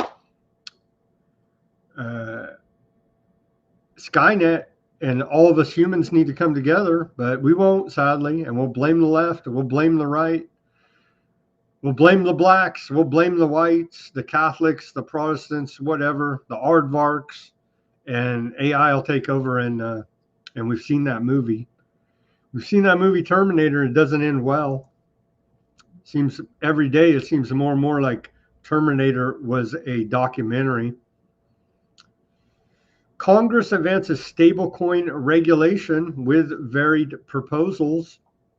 And so, but you have these jokers. You got Maxine Waters of the U.S. House Financial Services Committee has introduced a new discussion draft aimed at regulating stablecoins. This proposal suggests involvement from federal agencies like the Federal Reserve. It's not a federal agency, so they're lying in this report. The FDIC and the comptroller of the currency, requiring issuers to maintain dollar-for-dollar reserves. Simultaneously, other legislative efforts by the House of Representatives and the Senate members highlight differing approaches to stablecoin regulation, reflecting a broader discussion on how to best oversee the sector. They want to get rid of the coins, the paper money. I mean, it's clear. And so they won't even call it the central bank digital currency. They'll call it a stable coin. They'll call it MAGA coin, whatever. Whatever you think floats your boat, they'll call it that. And yeah, they're going to do away with any anonymity whatsoever. Total control grid's coming into view here now very rapidly. Okay. I think that's our economic news. Did we have anything else on that front? No, we didn't. Okay, on to some geopolitical news. Let's see here now. A post from Simon on the X, and as he was the first to report and break here on weaponized news, I think, or at least beat it into everybody's brain that indeed there is a greater Eurasian partnership between Russia and China. And what did we track? I think he tracked it back to 2008 or 9, something like this in some documents. But anyway, here's Lavrov talking about greater Eurasia in this short clip. Let's see. And it is in Russian, but we do have, let's play a little bit of this from Foreign Minister of Russia, Lavrov, in honor of Simon posting it about the Greater Eurasia. Которые в суровые военные годы встали на защиту Родины с оружием в руках. Вспоминаем дипломатов, наших старших товарищей, которые приближали победу на внешнеполитическом фронте, внесли неоценимый вклад сначала в формирование антигитлеровской коалиции, а затем и в достижение фундаментальных договоренностей о послевоенном мироустройстве, важнейшими из которых были решения о создании Организации Объединенных Наций и принятие ее устава, принципы которого и цели которого в их совокупности и взаимосвязи сохраняют свою актуальность и по сей день. Во многом, благодаря решающей роли руководства и дипломатической службы нашей страны, Ялтинско-Потсдамская система международных отношений до сих пор гарантировала глобальный мир и безопасность на планете на протяжении 80-летий. Сегодня, когда Россия вновь сталкивается с судьбоносными вызовами, первоочередная задача и священная обязанность отстоять мир, основанный на правовых итогах Второй мировой войны. Нет никаких сомнений, что эта благородная цель будет достигнута, несмотря ни на какие потуги наших недоброжелателей и открытых врагов, которые сделали ставку на грубую фальсификацию исторических фактов, возрождение нацизма и милитаризма, сворачивание международного диалога и сотрудничества в интересах подавления России и других конкурентов, в интересах силового доминирования и неоколониализма. Мы будем и далее делать все от нас зависящее и необходимое для защиты национальных интересов в контексте внешнеполитического сопровождения специальной военной операции и создания безопасных, наиболее благоприятных условий для развития страны и повышения благосостояния наших граждан. Продолжим наращивать разноплановое сотрудничество со всеми здравомыслящими партнерами и прежде всего с мировым большинством государствами ближнего зарубежья, Большой Евразии, Африки, Латинской Америки. Во взаимодействии с многочисленными друзьями и единомышленниками будем способствовать упрочению основ многополярности, созданию архитектуры евразийской безопасности, налаживанию механизмов международного взаимодействия, неподвластных деструктивному влиянию западного меньшинства. Решение этих стратегических задач требует от всех нас мобилизации сил, постоянного движения вперед, профессионального развития и психологической устойчивости. Каждому из нас, без исключения, необходимо в повседневном режиме быть в тонусе, осваивать что-то новое, ответственно выполнять свою часть общей работы и стремиться приносить пользу стране. Результаты кропотливого труда дипломатов всегда получают заслуженную, высокую оценку руководства государства. В этот праздничный день мы с особой теплотой вспоминаем наших старших товарищей, наставников, учителей. По традиции воздаем дань уважения дорогим ветеранам и тем, кто уже на заслуженном отдыхе. They're building up their side. And today is Diplomats' Day, or yesterday it was. And so they're building up their Greater Eurasia Partnership against the Anglo-American Venetian establishment. Pieces falling into place for World War III. Will it kick off in Ukraine? I don't know. Seems to be winding down, potentially, possibly, with the arrival of Trump. Ukraine's Zelensky says, let's do a deal, offering Trump mineral partnership, seeking security. And so we're going to have U.S. military bases there now. Forget NATO. We're going to have U.S. military bases in Ukraine. Russia's not going to go for that.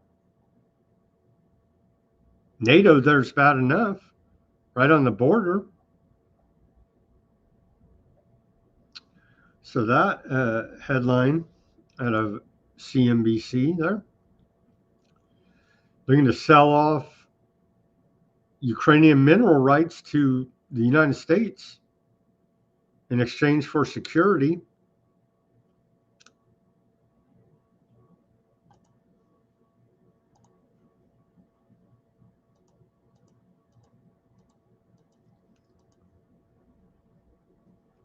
U.S. plans Lend-Lease Act for Ukrainian defense. U.S. Representative Joe Wilson has announced plans to introduce the Freedom First Lend-Lease Act. The proposed legislation aims to provide President Trump with flexible authority to send war-winning weapons to partners. You're not winning the war against Russia because Russia won't frickin' lose because they'll nuke everything, including Ukraine, to deter actions of Russia.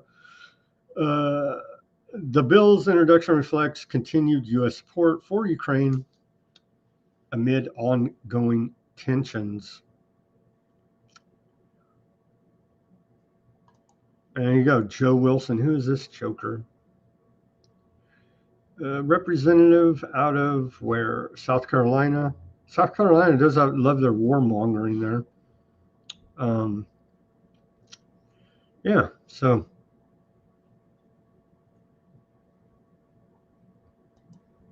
maybe they want war first. Start World War III first before Russia can continue to, before they sew up all of their partnerships. And what do we even have left once the nukes start flying?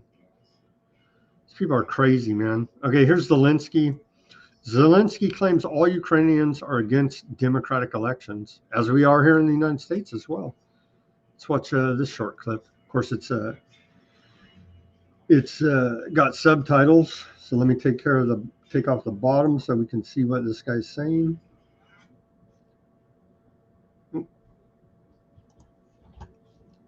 Зрозуміло, ми всі хотіли би, щоб закінчилась війна, і ми провели би вибори, і ми як ніхто хочемо закінчення війни. Тож, в час війни наше населення проти виборів, всі люди проти. Чому?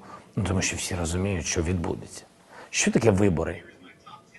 Сьогодні я їх не боюсь абсолютно. І просто що буде? Ми повинні закінчити воєнний стан. Або призупинити воєнний стан. І якщо ми призупинимо воєнний стан, ми втратимо армію.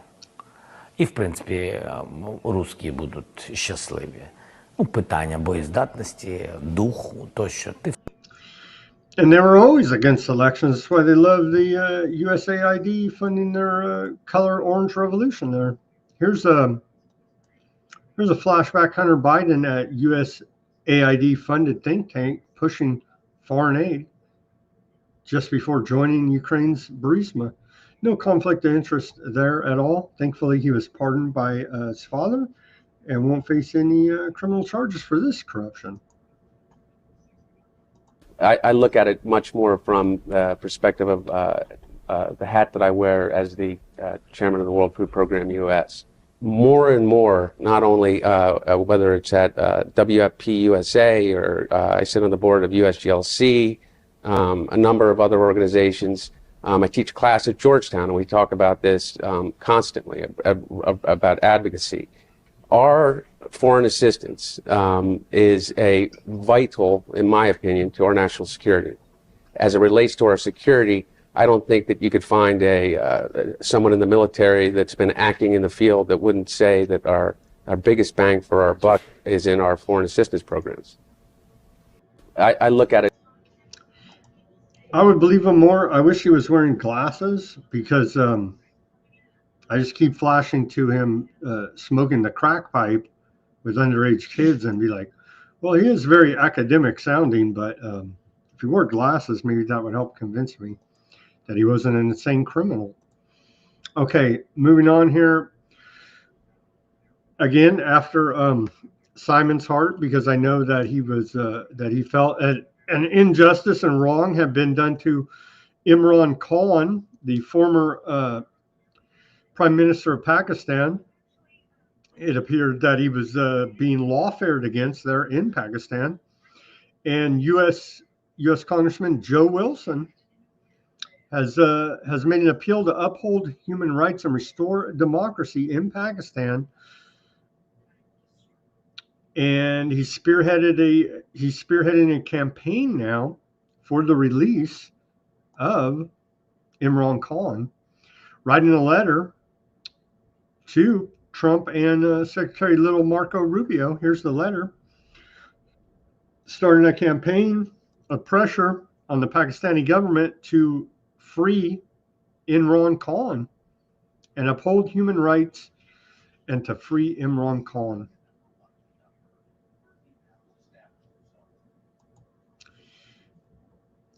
Old Joe Wilson seems to be making a few moves here now. We'll have to keep an eye on Joe Wilson. Here is, during celebrations for the 46th anniversary of the Islamic Republic in Iran, Iran staged an arrest of Donald Trump. Let's watch this short clip.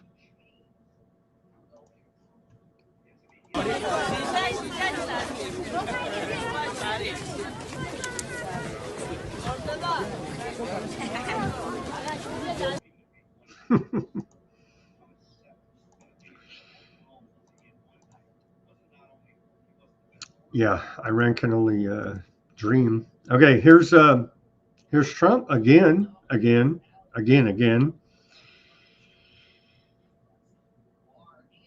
Talking about Gaza. He says, I've committed to buying and owning Gaza.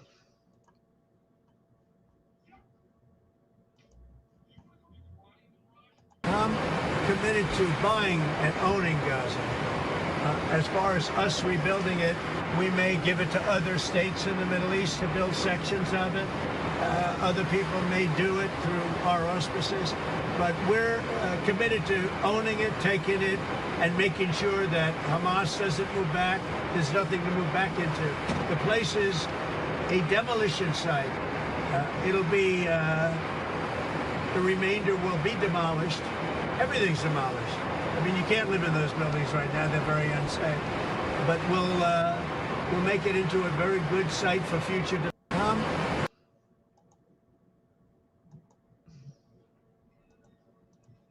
It's not ethnic cleansing.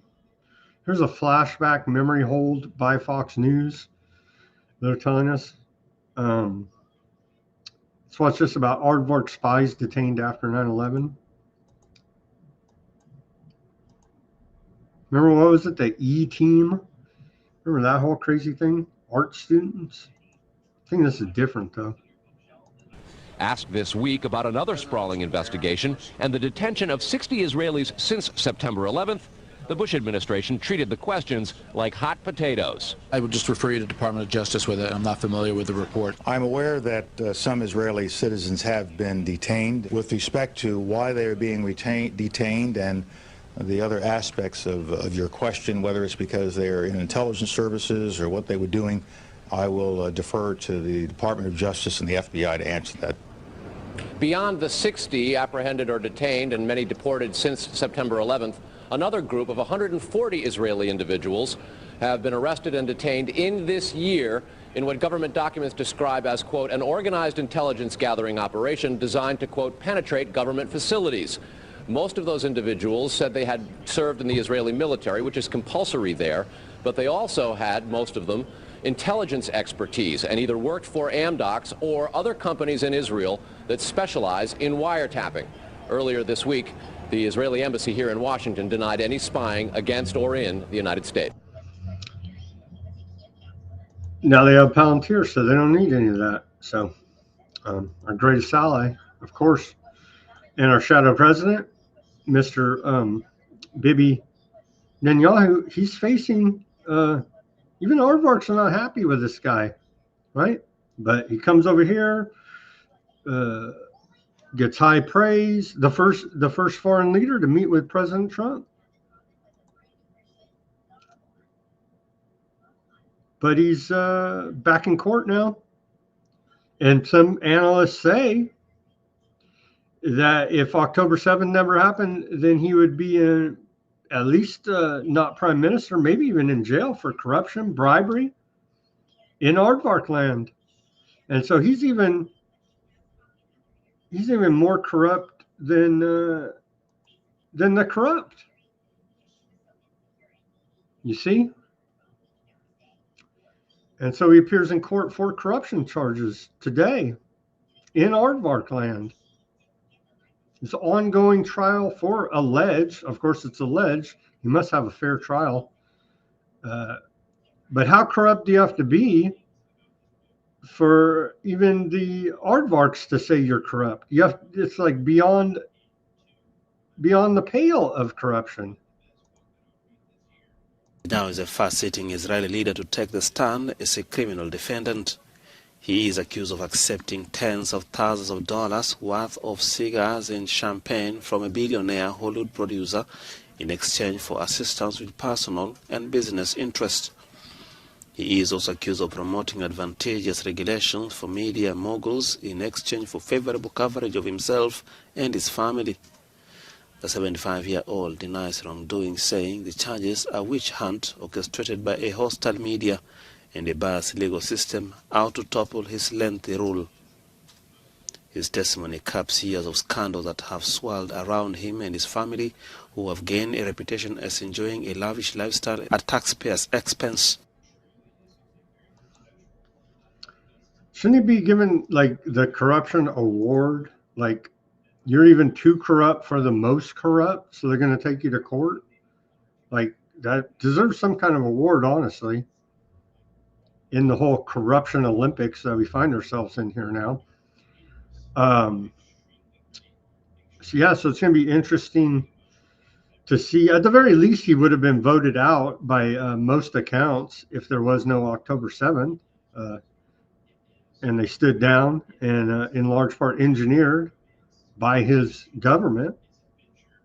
So he does love the old false flag attacks to grab power and maintain power there. And so in the corruption Olympics, I say he is the gold medal winner and should be treated as such. And we do appreciate that level of corruption here at Weaponized News, as he seems to have weaponized everything that you possibly could against aardvark people, against the American people, the Gazan people, the people of the world. And so the king of corruption there, Mr. Bibi Netanyahu, our shadow president of America. Much appreciated. Trump says again, Palestinians will have no right to return to Gaza because they're going to have a much better housing. I really don't follow the line of thinking, but let's see this clip. We'll build beautiful communities for the 1.9 million people. We'll build beautiful communities, safe communities. Could be 5, 6, could be 2, but we'll build safe communities a little bit away from where they are, where all of this danger is.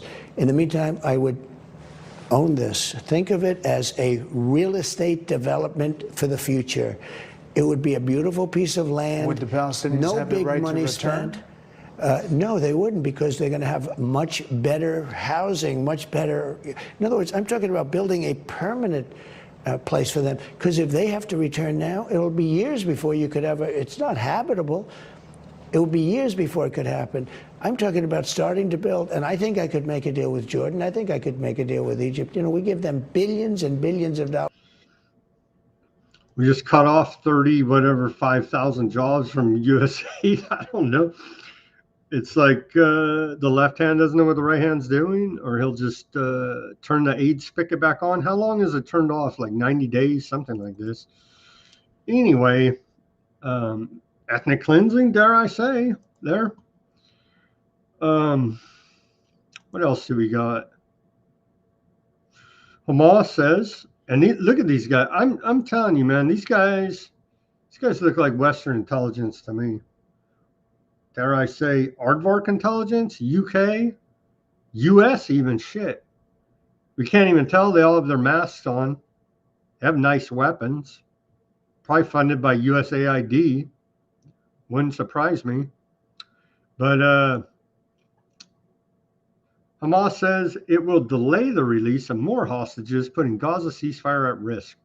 There never was a ceasefire. They're still killing people late. And AP knows this, right? This is AP reporting headline there. And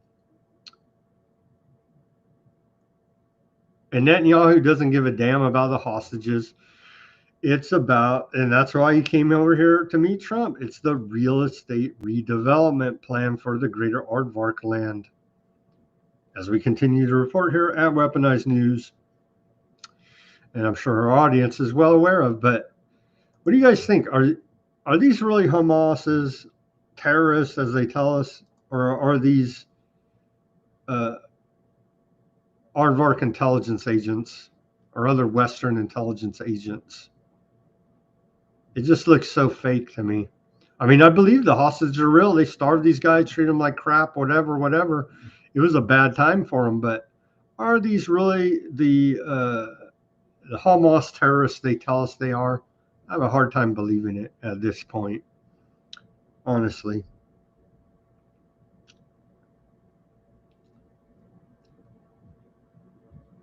Bibi gets a gold star and Trump gets the gold page. That's a good one. Is that a death threat against Trump? You know what I mean? Is that a death threat against Trump giving him the golden pager? Possibly. Or a warning saying, stay in line here, buddy, or we got a golden pager for you. They literally gave him a golden pager. What else do we got? Last story about aardvark land, the genocide, the ethnic cleansing program, the real estate redevelopment project. They're now in full view for everyone to see, and Trump literally saying as much. Palestinian Authority President Mahmoud Abbas, and who is that Octo over there?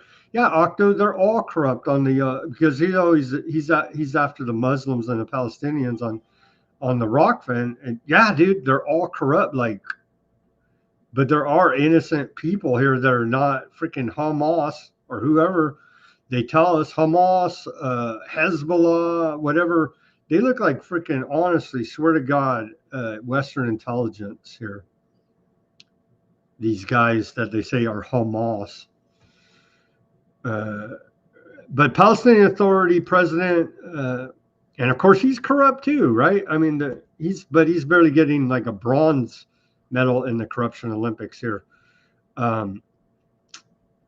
Mahmoud Abbas has issued a decree ending the Pay for Slay program, which financially supported families of Palestinian prisoners and martyrs. However, the payments are being restructured under the Palestinian Economic Empowerment Foundation, raising skepticism about whether the policy has truly changed or if it's merely being rebranded.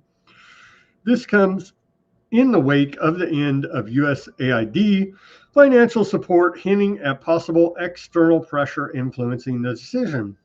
And so just like that meme we showed that Musk, the missiles fly from here, the missiles fly from there. You funded both of them in the corruption genocide Olympics. It's freaking horrific. Okay, I think that's all we got for today. On the news side of things, we do have this for those that care to stick around.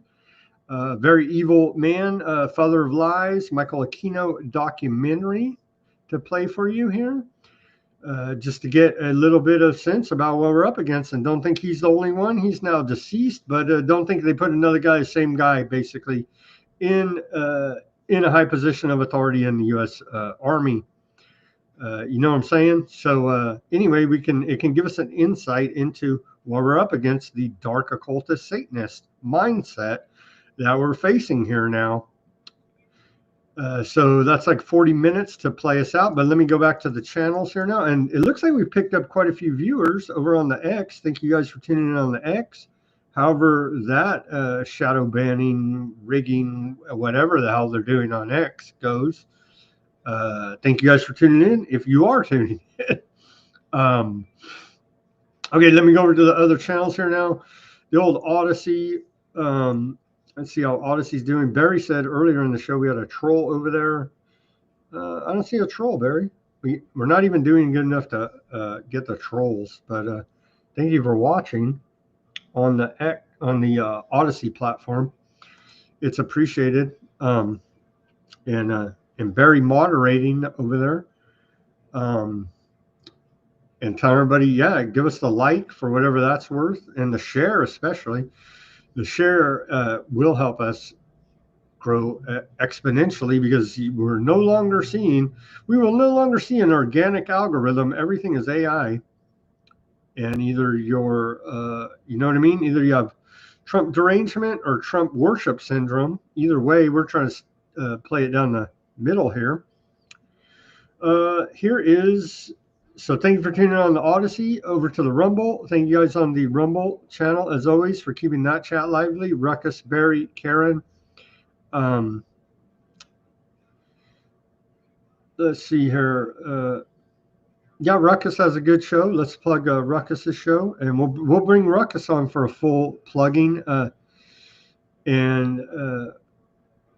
Digital enslavement will be sold as just 2 weeks to catch the bad guys and flatten the curve. Indeed, Karen. And we're just getting rid of that inefficient penny. You know what I mean? Every penny counts in this new efficient Trump administration. Indeed. I don't see any other characters over there, but thank you guys. Seems like you had a lively chat on the old Rumble. So thank you for tuning in on the Rumble. And now the White House has official Rumble channel. So Rumble has arrived officially. Over to the Rockfin. Who do we have on the Rockfin? Gene, John, Denver. Let's see. I think Trump may. Gene says, I think Trump may just be putting out shit for the deep state wants to hear so he can get his confirmations. Maybe. But the Senate, it's not the deep state, the bureaucracy, it's the Senate that makes the confirmations. But I guess they pull the strings on the senators, as Schumer said. The intelligence agencies have 6 ways to Sunday to get after you, and so they're probably all blackmailed. So hey, maybe he is playing 5D chess. And what do I know? Trump's the great American savior with that blasphemous White House religious czar woman, Paul White, isn't that her name? It really is cartoonish. But hey, are you not entertained? Let's see. What does John say? I was aware. I was unaware you're Canadian. Yeah, Barry. Shout out to Canada and the tyranny you have going there. Quite horrific, indeed. Someday Castro will resign. He announced he's resigned, but somehow he's still there. And so I haven't tracked that closely, but hopefully Castro Trudeau goes away sooner than later. Aardvarks are supplying arms to Azerbaijan. And I just read something about aardvarks being involved in the South Sudan war. Yeah, because they're proxies for the UK, the Anglo-American Venetian establishment. Indeed, they're evil, but they're just puppets of the bigger evil. Let's see.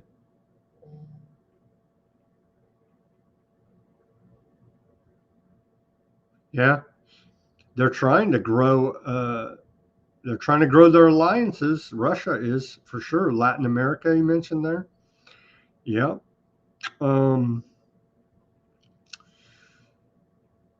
So yeah, I guess we could take away from today that Bibi won the gold medal in the corruption Olympics. The Palestinian Authority won the bronze, and Trump won the silver in today's corruption Olympics. Seems so. And the all-time winner is AI Palantir. So thank you, gentlemen, for tuning in on the Rockfin channel. It's appreciated. Again, BitChute. No live chat integration, but we do have viewers over there, and it's appreciated. Thank you for tuning in on the BitChute channel. Yeah, email them something. Tell them, hey, give us a live chat so we can at least have some interaction over there. But thank you guys for tuning in on the BitChute, the Facebook. Do we have... Facebook's like even more finicky than the old YouTube. They literally flag everything as a copyright when it's fair use. Shout out to those watching on the Facebook. Thank you. And then, of course, the YouTube, the most interactive over here, because I can see the chat right in my feed here as it integrates with the Restream software I'm using.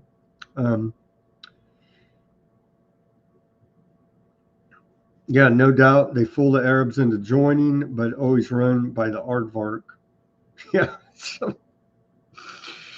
And then on top of that, run by the Anglo-American Venetian establishment. And so there you go. It's quite a web of corruption that we weave here when we practice to deceive and commit genocide and ethnic cleansing, isn't it? It's quite horrific indeed. But hey, just scream aardvarks all day. And don't ever peel back the layers of the onion. and you'll be fine. And there's the sentiment, even Kanye West, right, saying how great Hitler is. Hitler's not a good guy. He's a dark occultist, man. The Nazis wore freaking black leather with skull and crossbones with death heads on their freaking little hats. Not good guys. Sorry to tell everybody out there. Not freaking good guys at all. And then we shipped over a bunch of them in Paperclip and others to join up with our government. So not good. Nothing about it's good. Okay. That's all I got for today. As always, everybody do your own research, peace, love, and liberty. Speak out and take action. Again, tomorrow we'll have 2 guests on, so that shall be very entertaining. And we'll only try to get to the most important breaking news, as we will have 2 guests to fill the airwaves as well as me.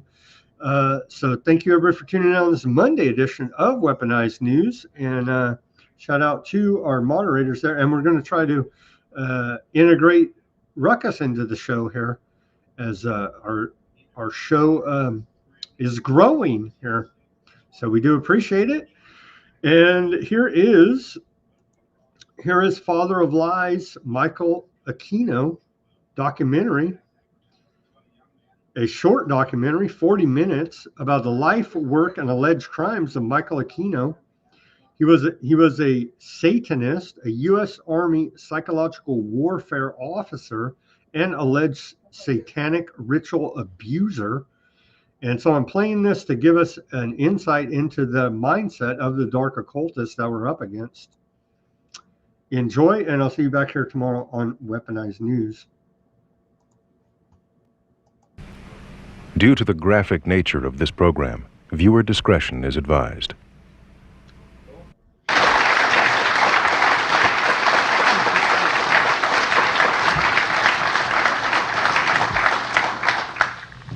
I'd like to thank every one of you for coming out here today.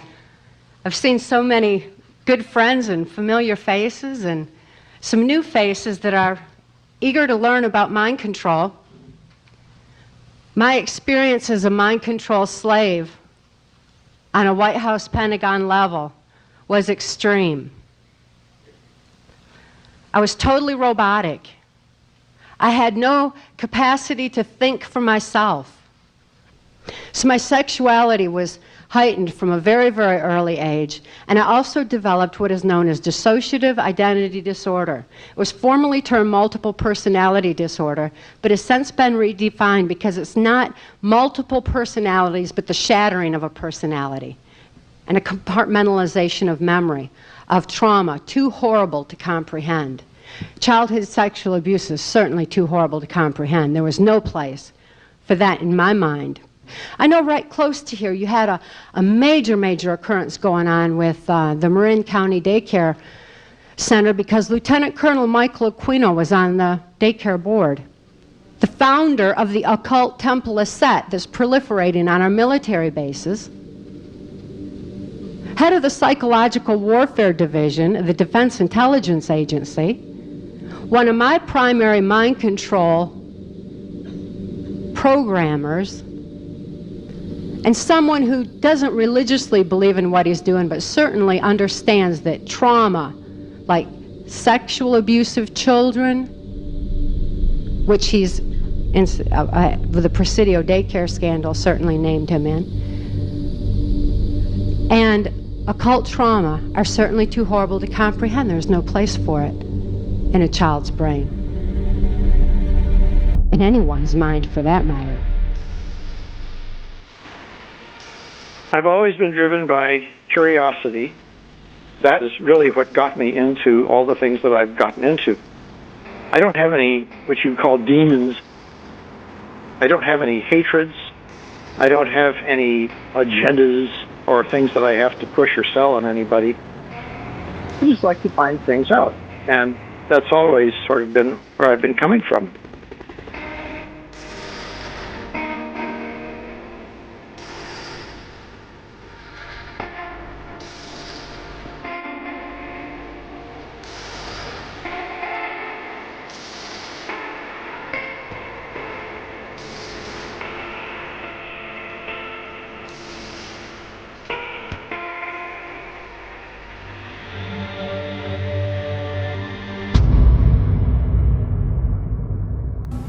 The Investigative News Group presents the Geraldo Rivera Special.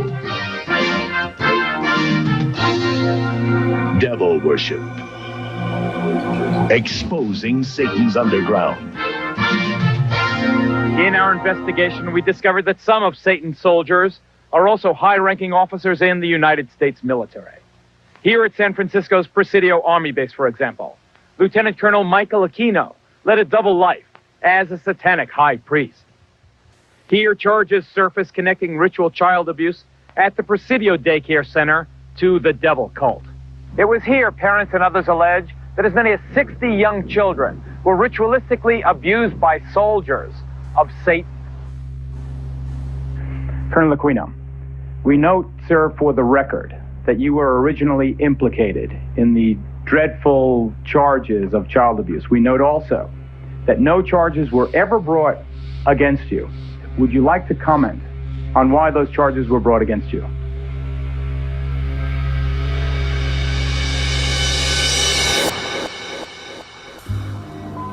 It was the year 1968, and the movie Rosemary's Baby was opening in San Francisco. And I decided, since I was taking a few days leave before going east, I would go down and catch the early show.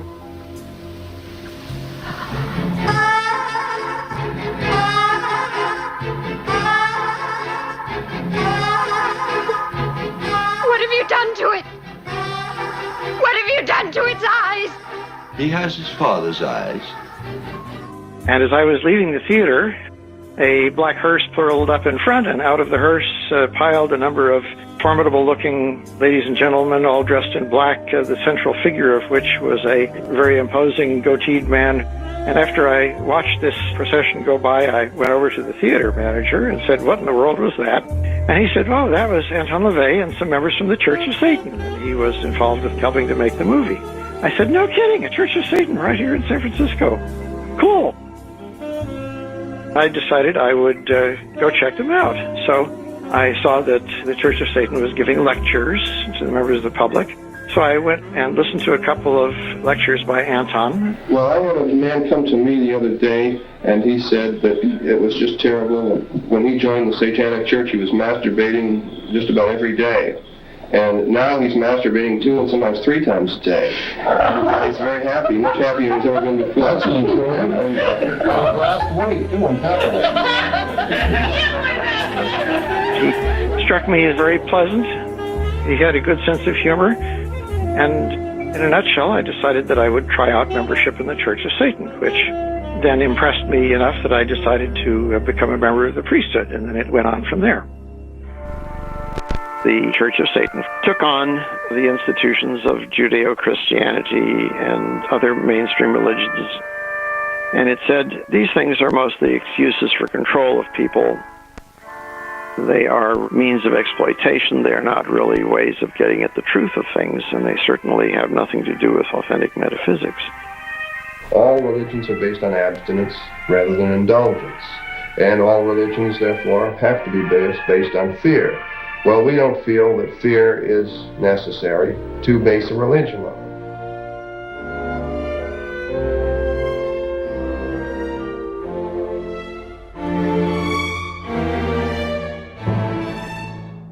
What the Church of Satan was all about had nothing to do with the glorification or worship of evil.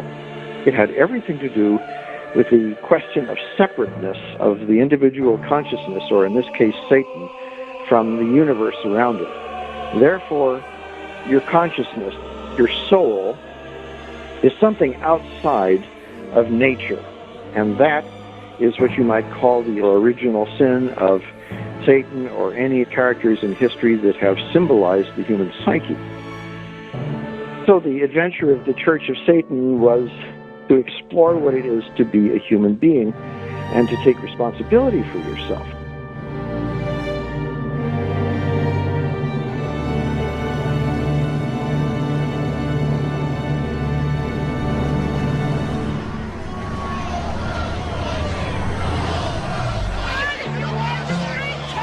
This was a time of social criticism in the United States. Our boomer generation felt that ordinary society was rather hypocritical. The Church of Satan took a strong stand against hypocrisy. This is a very selfish religion. We believe in greed, we believe in selfishness, we believe in all of the lustful thoughts that motivate man, because this is man's natural feeling. A person has to be good to themselves before they can be good to other people. So we feel the greatest sin of all is self-deceit.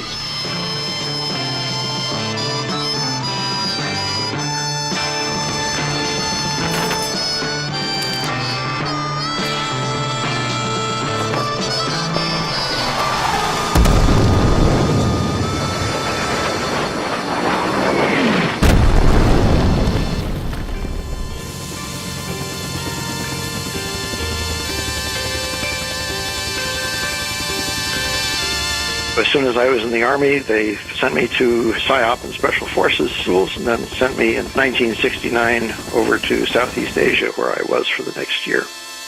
When I went to Vietnam, I was assigned to the 4th Psychological Operations Group, which handled all of that area of Southeast Asia.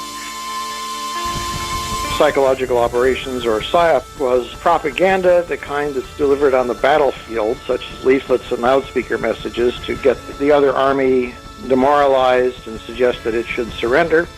It's also used against neutral audiences, such as host country civilian areas, to get the people to cooperate with you rather than to become combative with you. I was either in a helicopter or on foot or in a truck driving myself around the country, in and out of villages which might or might not have been Viet Cong controlled. That was the way to get to talk to people and to figure out where I could do some good. When we were talking to civilians, we just emphasized themes like civil construction and land reallocation and the building of schools and medical care and inoculations in hospitals and all those kinds of positive things.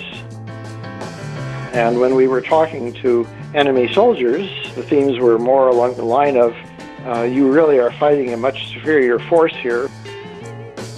The odds of your going home are very small. You're up against a lot of military machinery. The more it can find you, it's pretty much going to destroy you.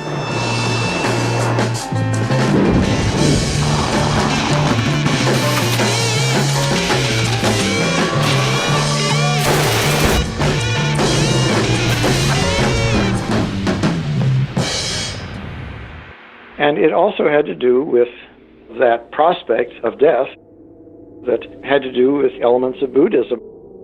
For example, Wandering Soul is one of a number of interesting propaganda tapes that we worked up. There's a very strong fear of being left unburied among the Vietnamese. We decided to devise a tape that professed to be the soul of a killed enemy soldier who was now doomed to wander eternally through the Buddhist afterworld.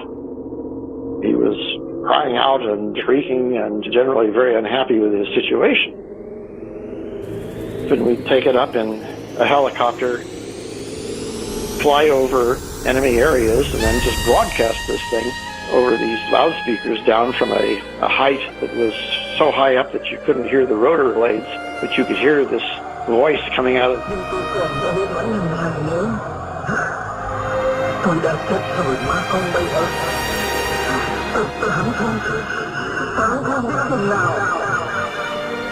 It didn't physically hurt anybody, but it did scare people.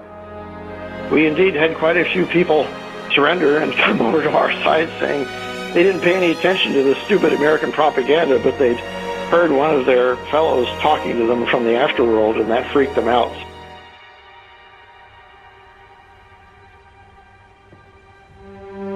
A year in Southeast Asia showed me just how dire and how desperate people outside the United States can be. I came home much more sobered. And of seeing this up close and of seeing a lot of people killed right in front of me and participating in firefights, I really developed a hatred of this whole concept of violent war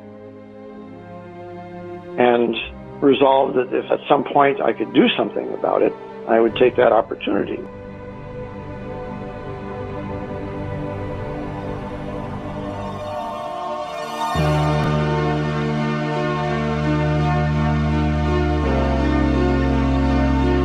had a great time for the first 10 years of the Church of Satan.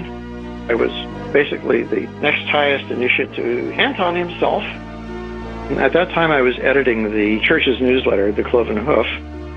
Each month, Anton would send me his own article for it. In May, he sent me an article that, of all things, said that the initiatory degrees of the Church of Satan were going to henceforth be available for cash donations as basically a thank you for people who made contributions to the church, meaning him. And I went back to him and I said, I think I misunderstood you here. You can't say that you could just buy the priesthood. And he said, well, that's exactly what I do want. And I said, you can't do this. It would turn the whole Church of Satan into a mockery. It may make the whole thing insincere.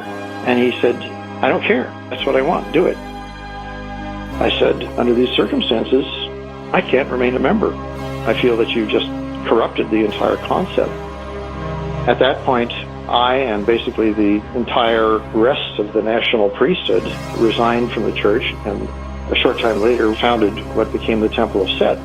The Temple of Set follows the ancient Egyptian Prince of Darkness, Satan, in another guise.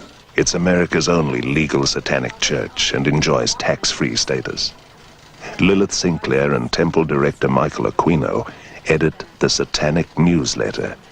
It has a circulation of 75. The name change came about because we began to bump our noses up against the limitations of Judeo-Christian symbolism and iconography. Their idea of a Satan was there as a scarecrow.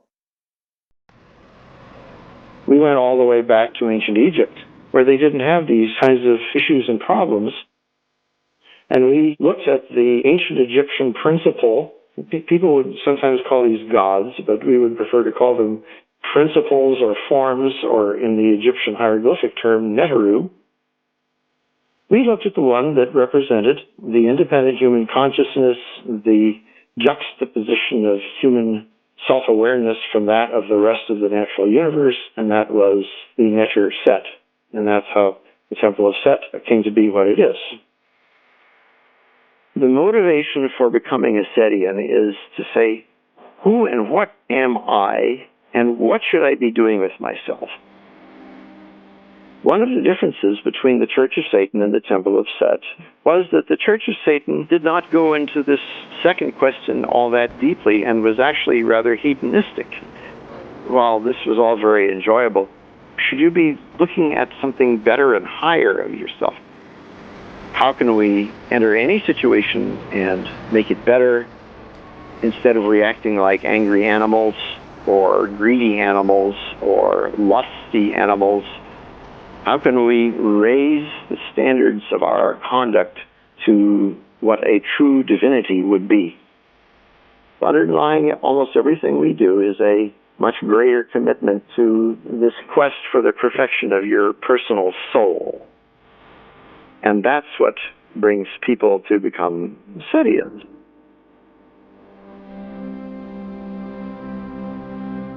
It really makes no difference whether you pray to a father god, or to a mother goddess, or to an entire gaggle of gods and goddesses. You're still wishing the same thing. You're still wishing to be included. You're still wishing for their acceptance.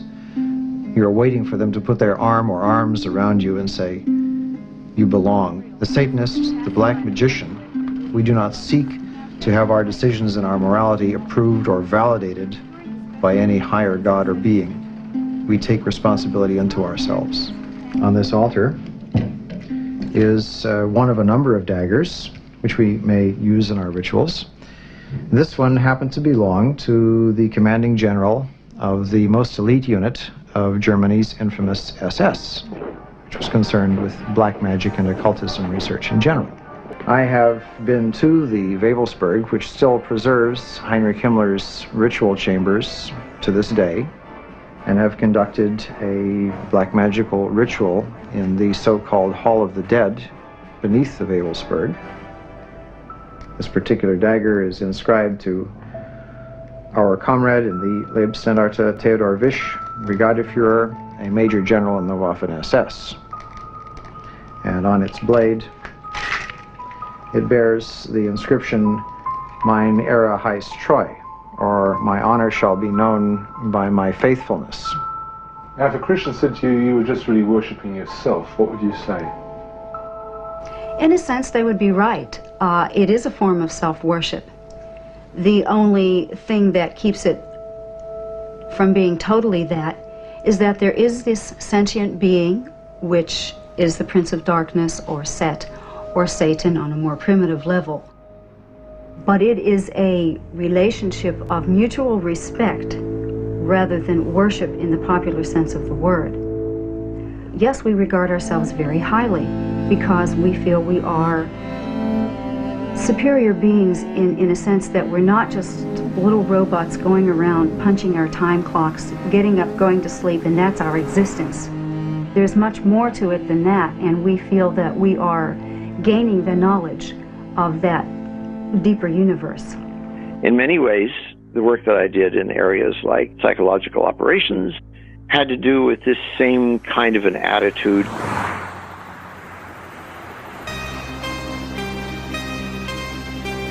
Later on, when I was assigned as a research and development officer to the 7th PSYOP group in San Francisco, I was asked by its commander, Colonel Vallely, to do a post-mortem on the PSYOP effort in Vietnam because the war was generally a failure over there for us. The result was to come up with the realization of why U.S. PSYOP had not worked.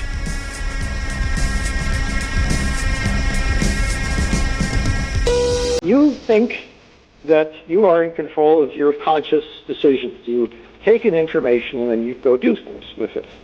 This is what's called algorithmic thinking. That kind of thinking accounts for only about 5% of our mental activity, and the other 95% is at the subconscious level.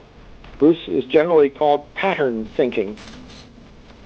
You are under the illusion, with that remaining 5% of your consciousness, that you're making purely discretionary decisions when you're not. You're gathering information all the time by your 5 senses, and that information goes into the construction of patterns of reality. You're basically enslaved through the unconscious sensory inputs to your brain.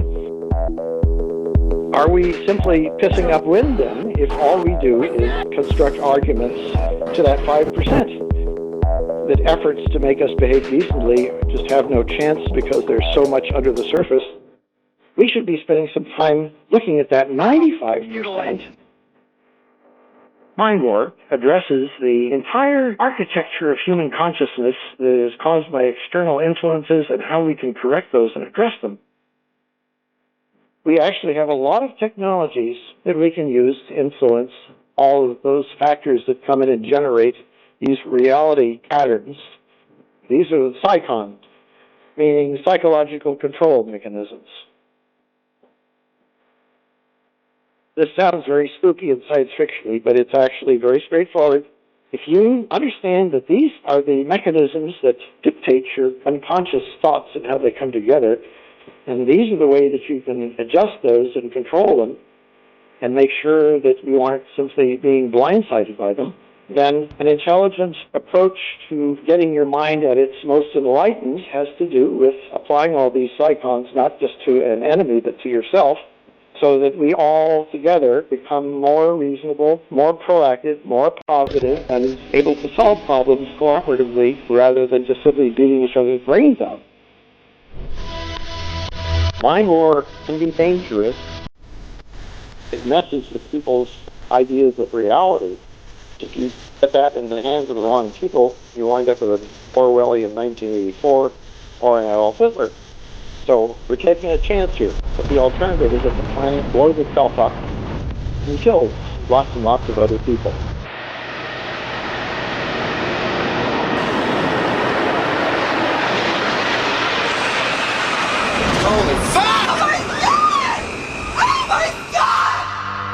Since 9/11, we're in a state of permanent war that has no defined enemy. The United States military has begun strikes against Al-Qaeda terrorist training camps. Undermine Saddam Hussein's ability to wage war. Degrade and ultimately destroy the terrorist group known as ISIL. No way to know when it's going to end.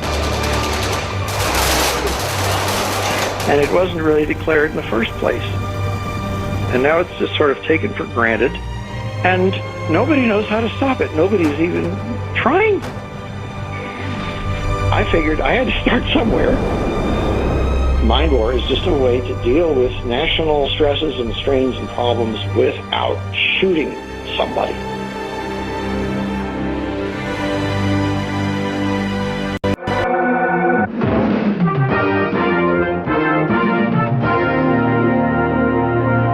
Dr. Aquino, the high priest of the Church of Set. Temple of Set. Temple of Set, also a colonel. Do you feel it is inconsistent with a high-ranking officer sworn to uphold the Constitution of the United States that you are also a practicing Satanist? Not in the least. The Army has known of my religion for the last 20 years. This is Dr. Walter Grote, would you stand, sir? Whose daughter was allegedly abused at West Point, the United States Military Academy. You were a captain in the United States Army. What is your feeling, sir, on the fact that a serving officer in the United States Army is also a professed Satanist? Mr. Aquino has identified himself as an antichrist. He preaches that as the leader of the Temple Set. I don't think I'm misquoting him. I find it inconceivable that we can have somebody in our army leading our troops in battle who are opposed to the very concept of God and whose whole purpose it is to fight against God. We have to take a break right here. Next, more on the connection between Satanism and violence, including more charges of the sexual abuse of children. If you have let your kids watch up until now, we urge you, ladies and gentlemen, we are not kidding. Get them away from the TV during our next report. We'll be right back.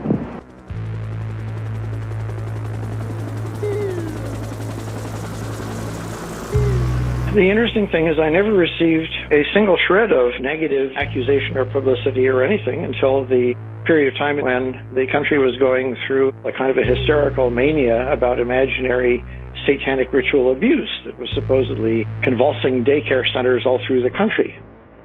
This country goes through various scares when it has witch hunts. In the early 80s, when communism was beginning to fail as a bugbear, suddenly it became Satanists and occultists. And of course, the way to scare people the most is they're after the kids. A bizarre story unfolded in a Los Angeles court today, a story involving sexual abuse of children in daycare centers. A case that prosecutors say could have national implications. Prosecutors allege 7 teachers molested, photographed, drugged, and threatened the children. Placement of sharp foreign objects into vaginal areas, bombing a family home, is beheaded in front of him, or a rabbit, and someone sticks a knife in that rabbit.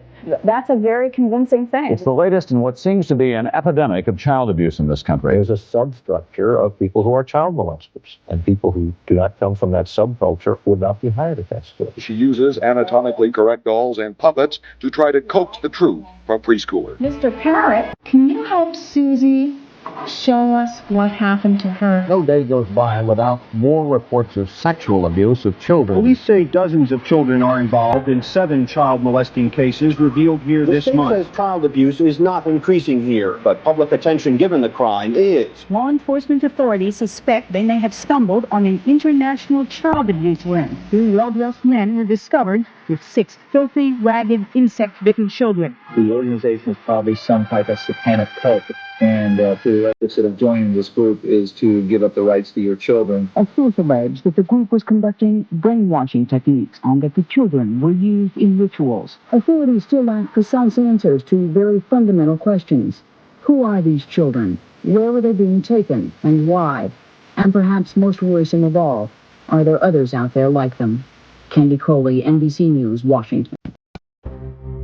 This all started with a book called Michelle Remembers, published in 1980,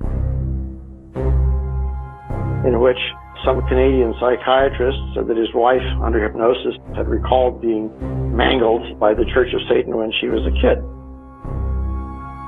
Well, we never had any Church of Satan in Canada. It was later revealed to be a complete fraud, but it put the idea into people's heads. It was exciting, and it was thrilling. It was kind of like a Hollywood monster movie. And also, it gave people an opportunity to get headlines, make themselves important, and maybe make a lot of money. So suddenly there were people howling about just satanic daycare centers and schools.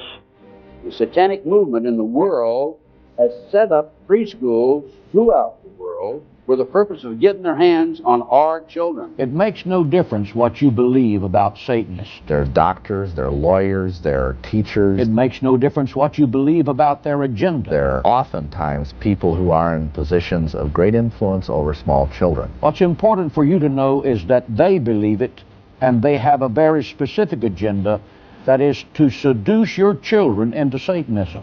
There were scores and scores of these things around the country during the decade.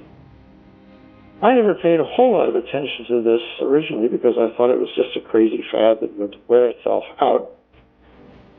But as it turned out, there was a lot of these scare things going on in the military too. In many of these preschools, the children are exposed to sex from the time of birth. And we had to watch as they skinned his legs. Anything to destroy a child's innocence or their trust or their wonder at the world, they will do it. Eating the eyes means that you're high up in the hierarchy of Satanism and you pluck the eyes out of a human and eat them. The higher officials and these public organizations do not want to acknowledge that this is occurring.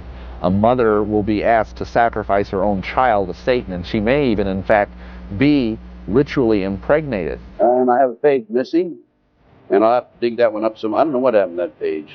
Maybe the Satanists got it. There have been about 20 or 30 accusations about military schools and daycare centers on Army bases.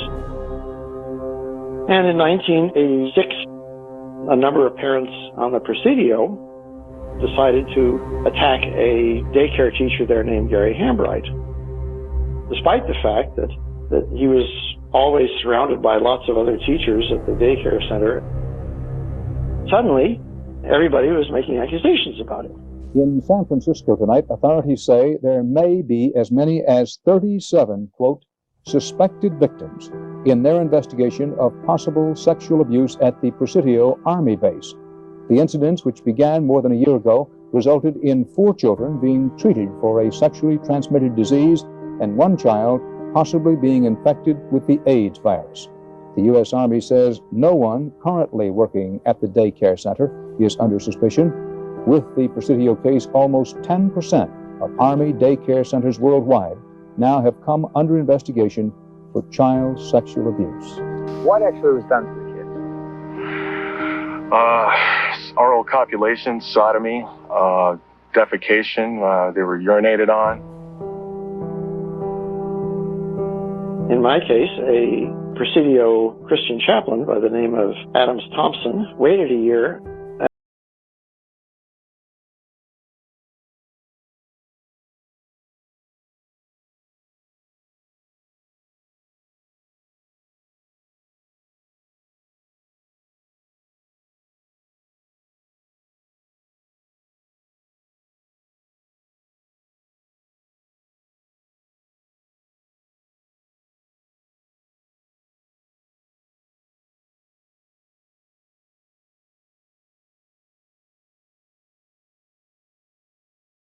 TV, it was a knock at the door, and in came the San Francisco police and the FBI with a search warrant.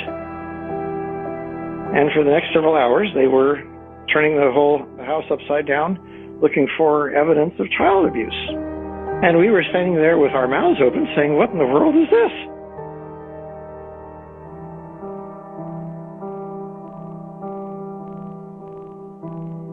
The chaplain's accusations of kidnapping his daughter for terrible satanic sexual abuse was investigated by the FBI, the San Francisco Police Department. They quickly realized by checking my attendance records in Washington, D.C., that this was a physical impossibility, because I was always recorded being present in class at the same time as the Adams Thompson kid was at the daycare center. The child in question was examined by the Presidio Hospital and found to be a virgin with no signs whatever of any molestation. The records of the kid's psychiatrist who had been proclaiming this turned out to be just nothing but coaching from the psychiatrist and so on. So the whole thing fizzled out, and the chaplain who had immediately put in a claim against the government for $3 million didn't get it. So his scam came to nothing and was exposed. I'd been refusing all sorts of interviews up until that time because the Temple of Set was a very privacy-oriented organization. And because nothing was known about us, or nothing was known about me, except that I was A, a black magician, and a Satanist, and B, a psychological operations officer, suddenly I was an unknown quantity, and I was scary. And then, of course, everybody was running around yelling and trying to find out about me. So I had to spend a lot of time in the media explaining myself, explaining the Temple of Set. I'd like to comment on why those charges were brought against you. Well, the entire time that the so-called child molestation scandal was occurring at the Presidio, the time period when these terrible events were supposedly taking place, I was assigned to the National Defense University in Washington, D.C., and my wife was out there living with me. But is it not a fact that a 3.5-year-old girl identified you as the alleged perpetrator of molestation? No, as a matter of fact, it is not the case. An accusation was made by her stepfather, who was an Army chaplain, speaking on behalf of this child. In her original interview with the FBI, she denied ever being molested. I have seen, however, the affidavits for the search warrant of your home, and they indicate the child is speaking to the authorities, not her father. This was after she had been subjected to therapy.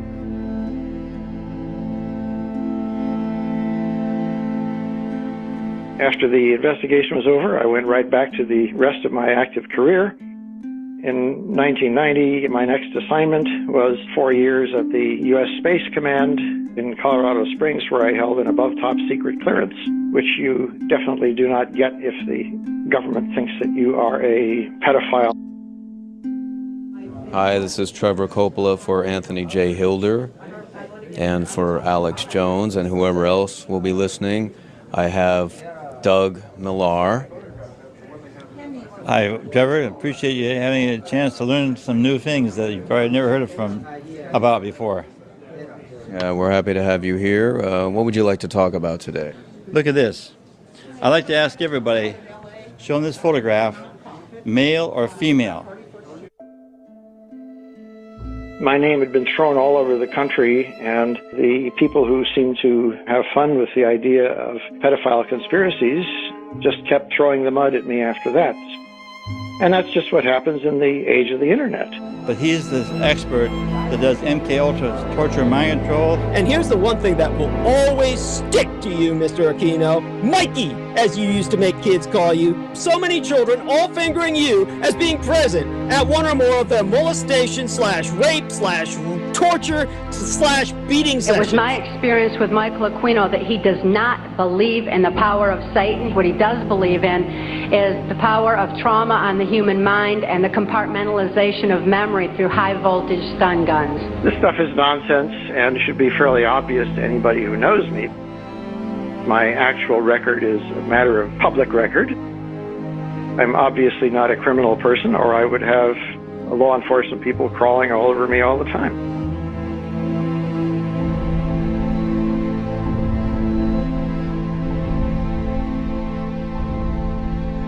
Hey, it's June 14th. This is Dave Schroeder. Aquino, I just don't know what to say to you anymore. You have your little Satanist group focused on me, the little millennials who weren't there when I was a kid. You and I both know that the rituals that were performed and the allegiances you made and the things that you did, these little millennials weren't there. They don't have any faith in anything other than themselves. And you've convinced a lot of people that God doesn't exist. Okay, I guess. See how well that fares for you in the end. God exists. And what we have been promised in the past is happening.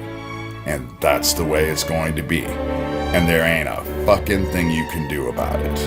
You can convince the whole world that it's not happening. But it isn't going to stop it. So, that's my video for the day.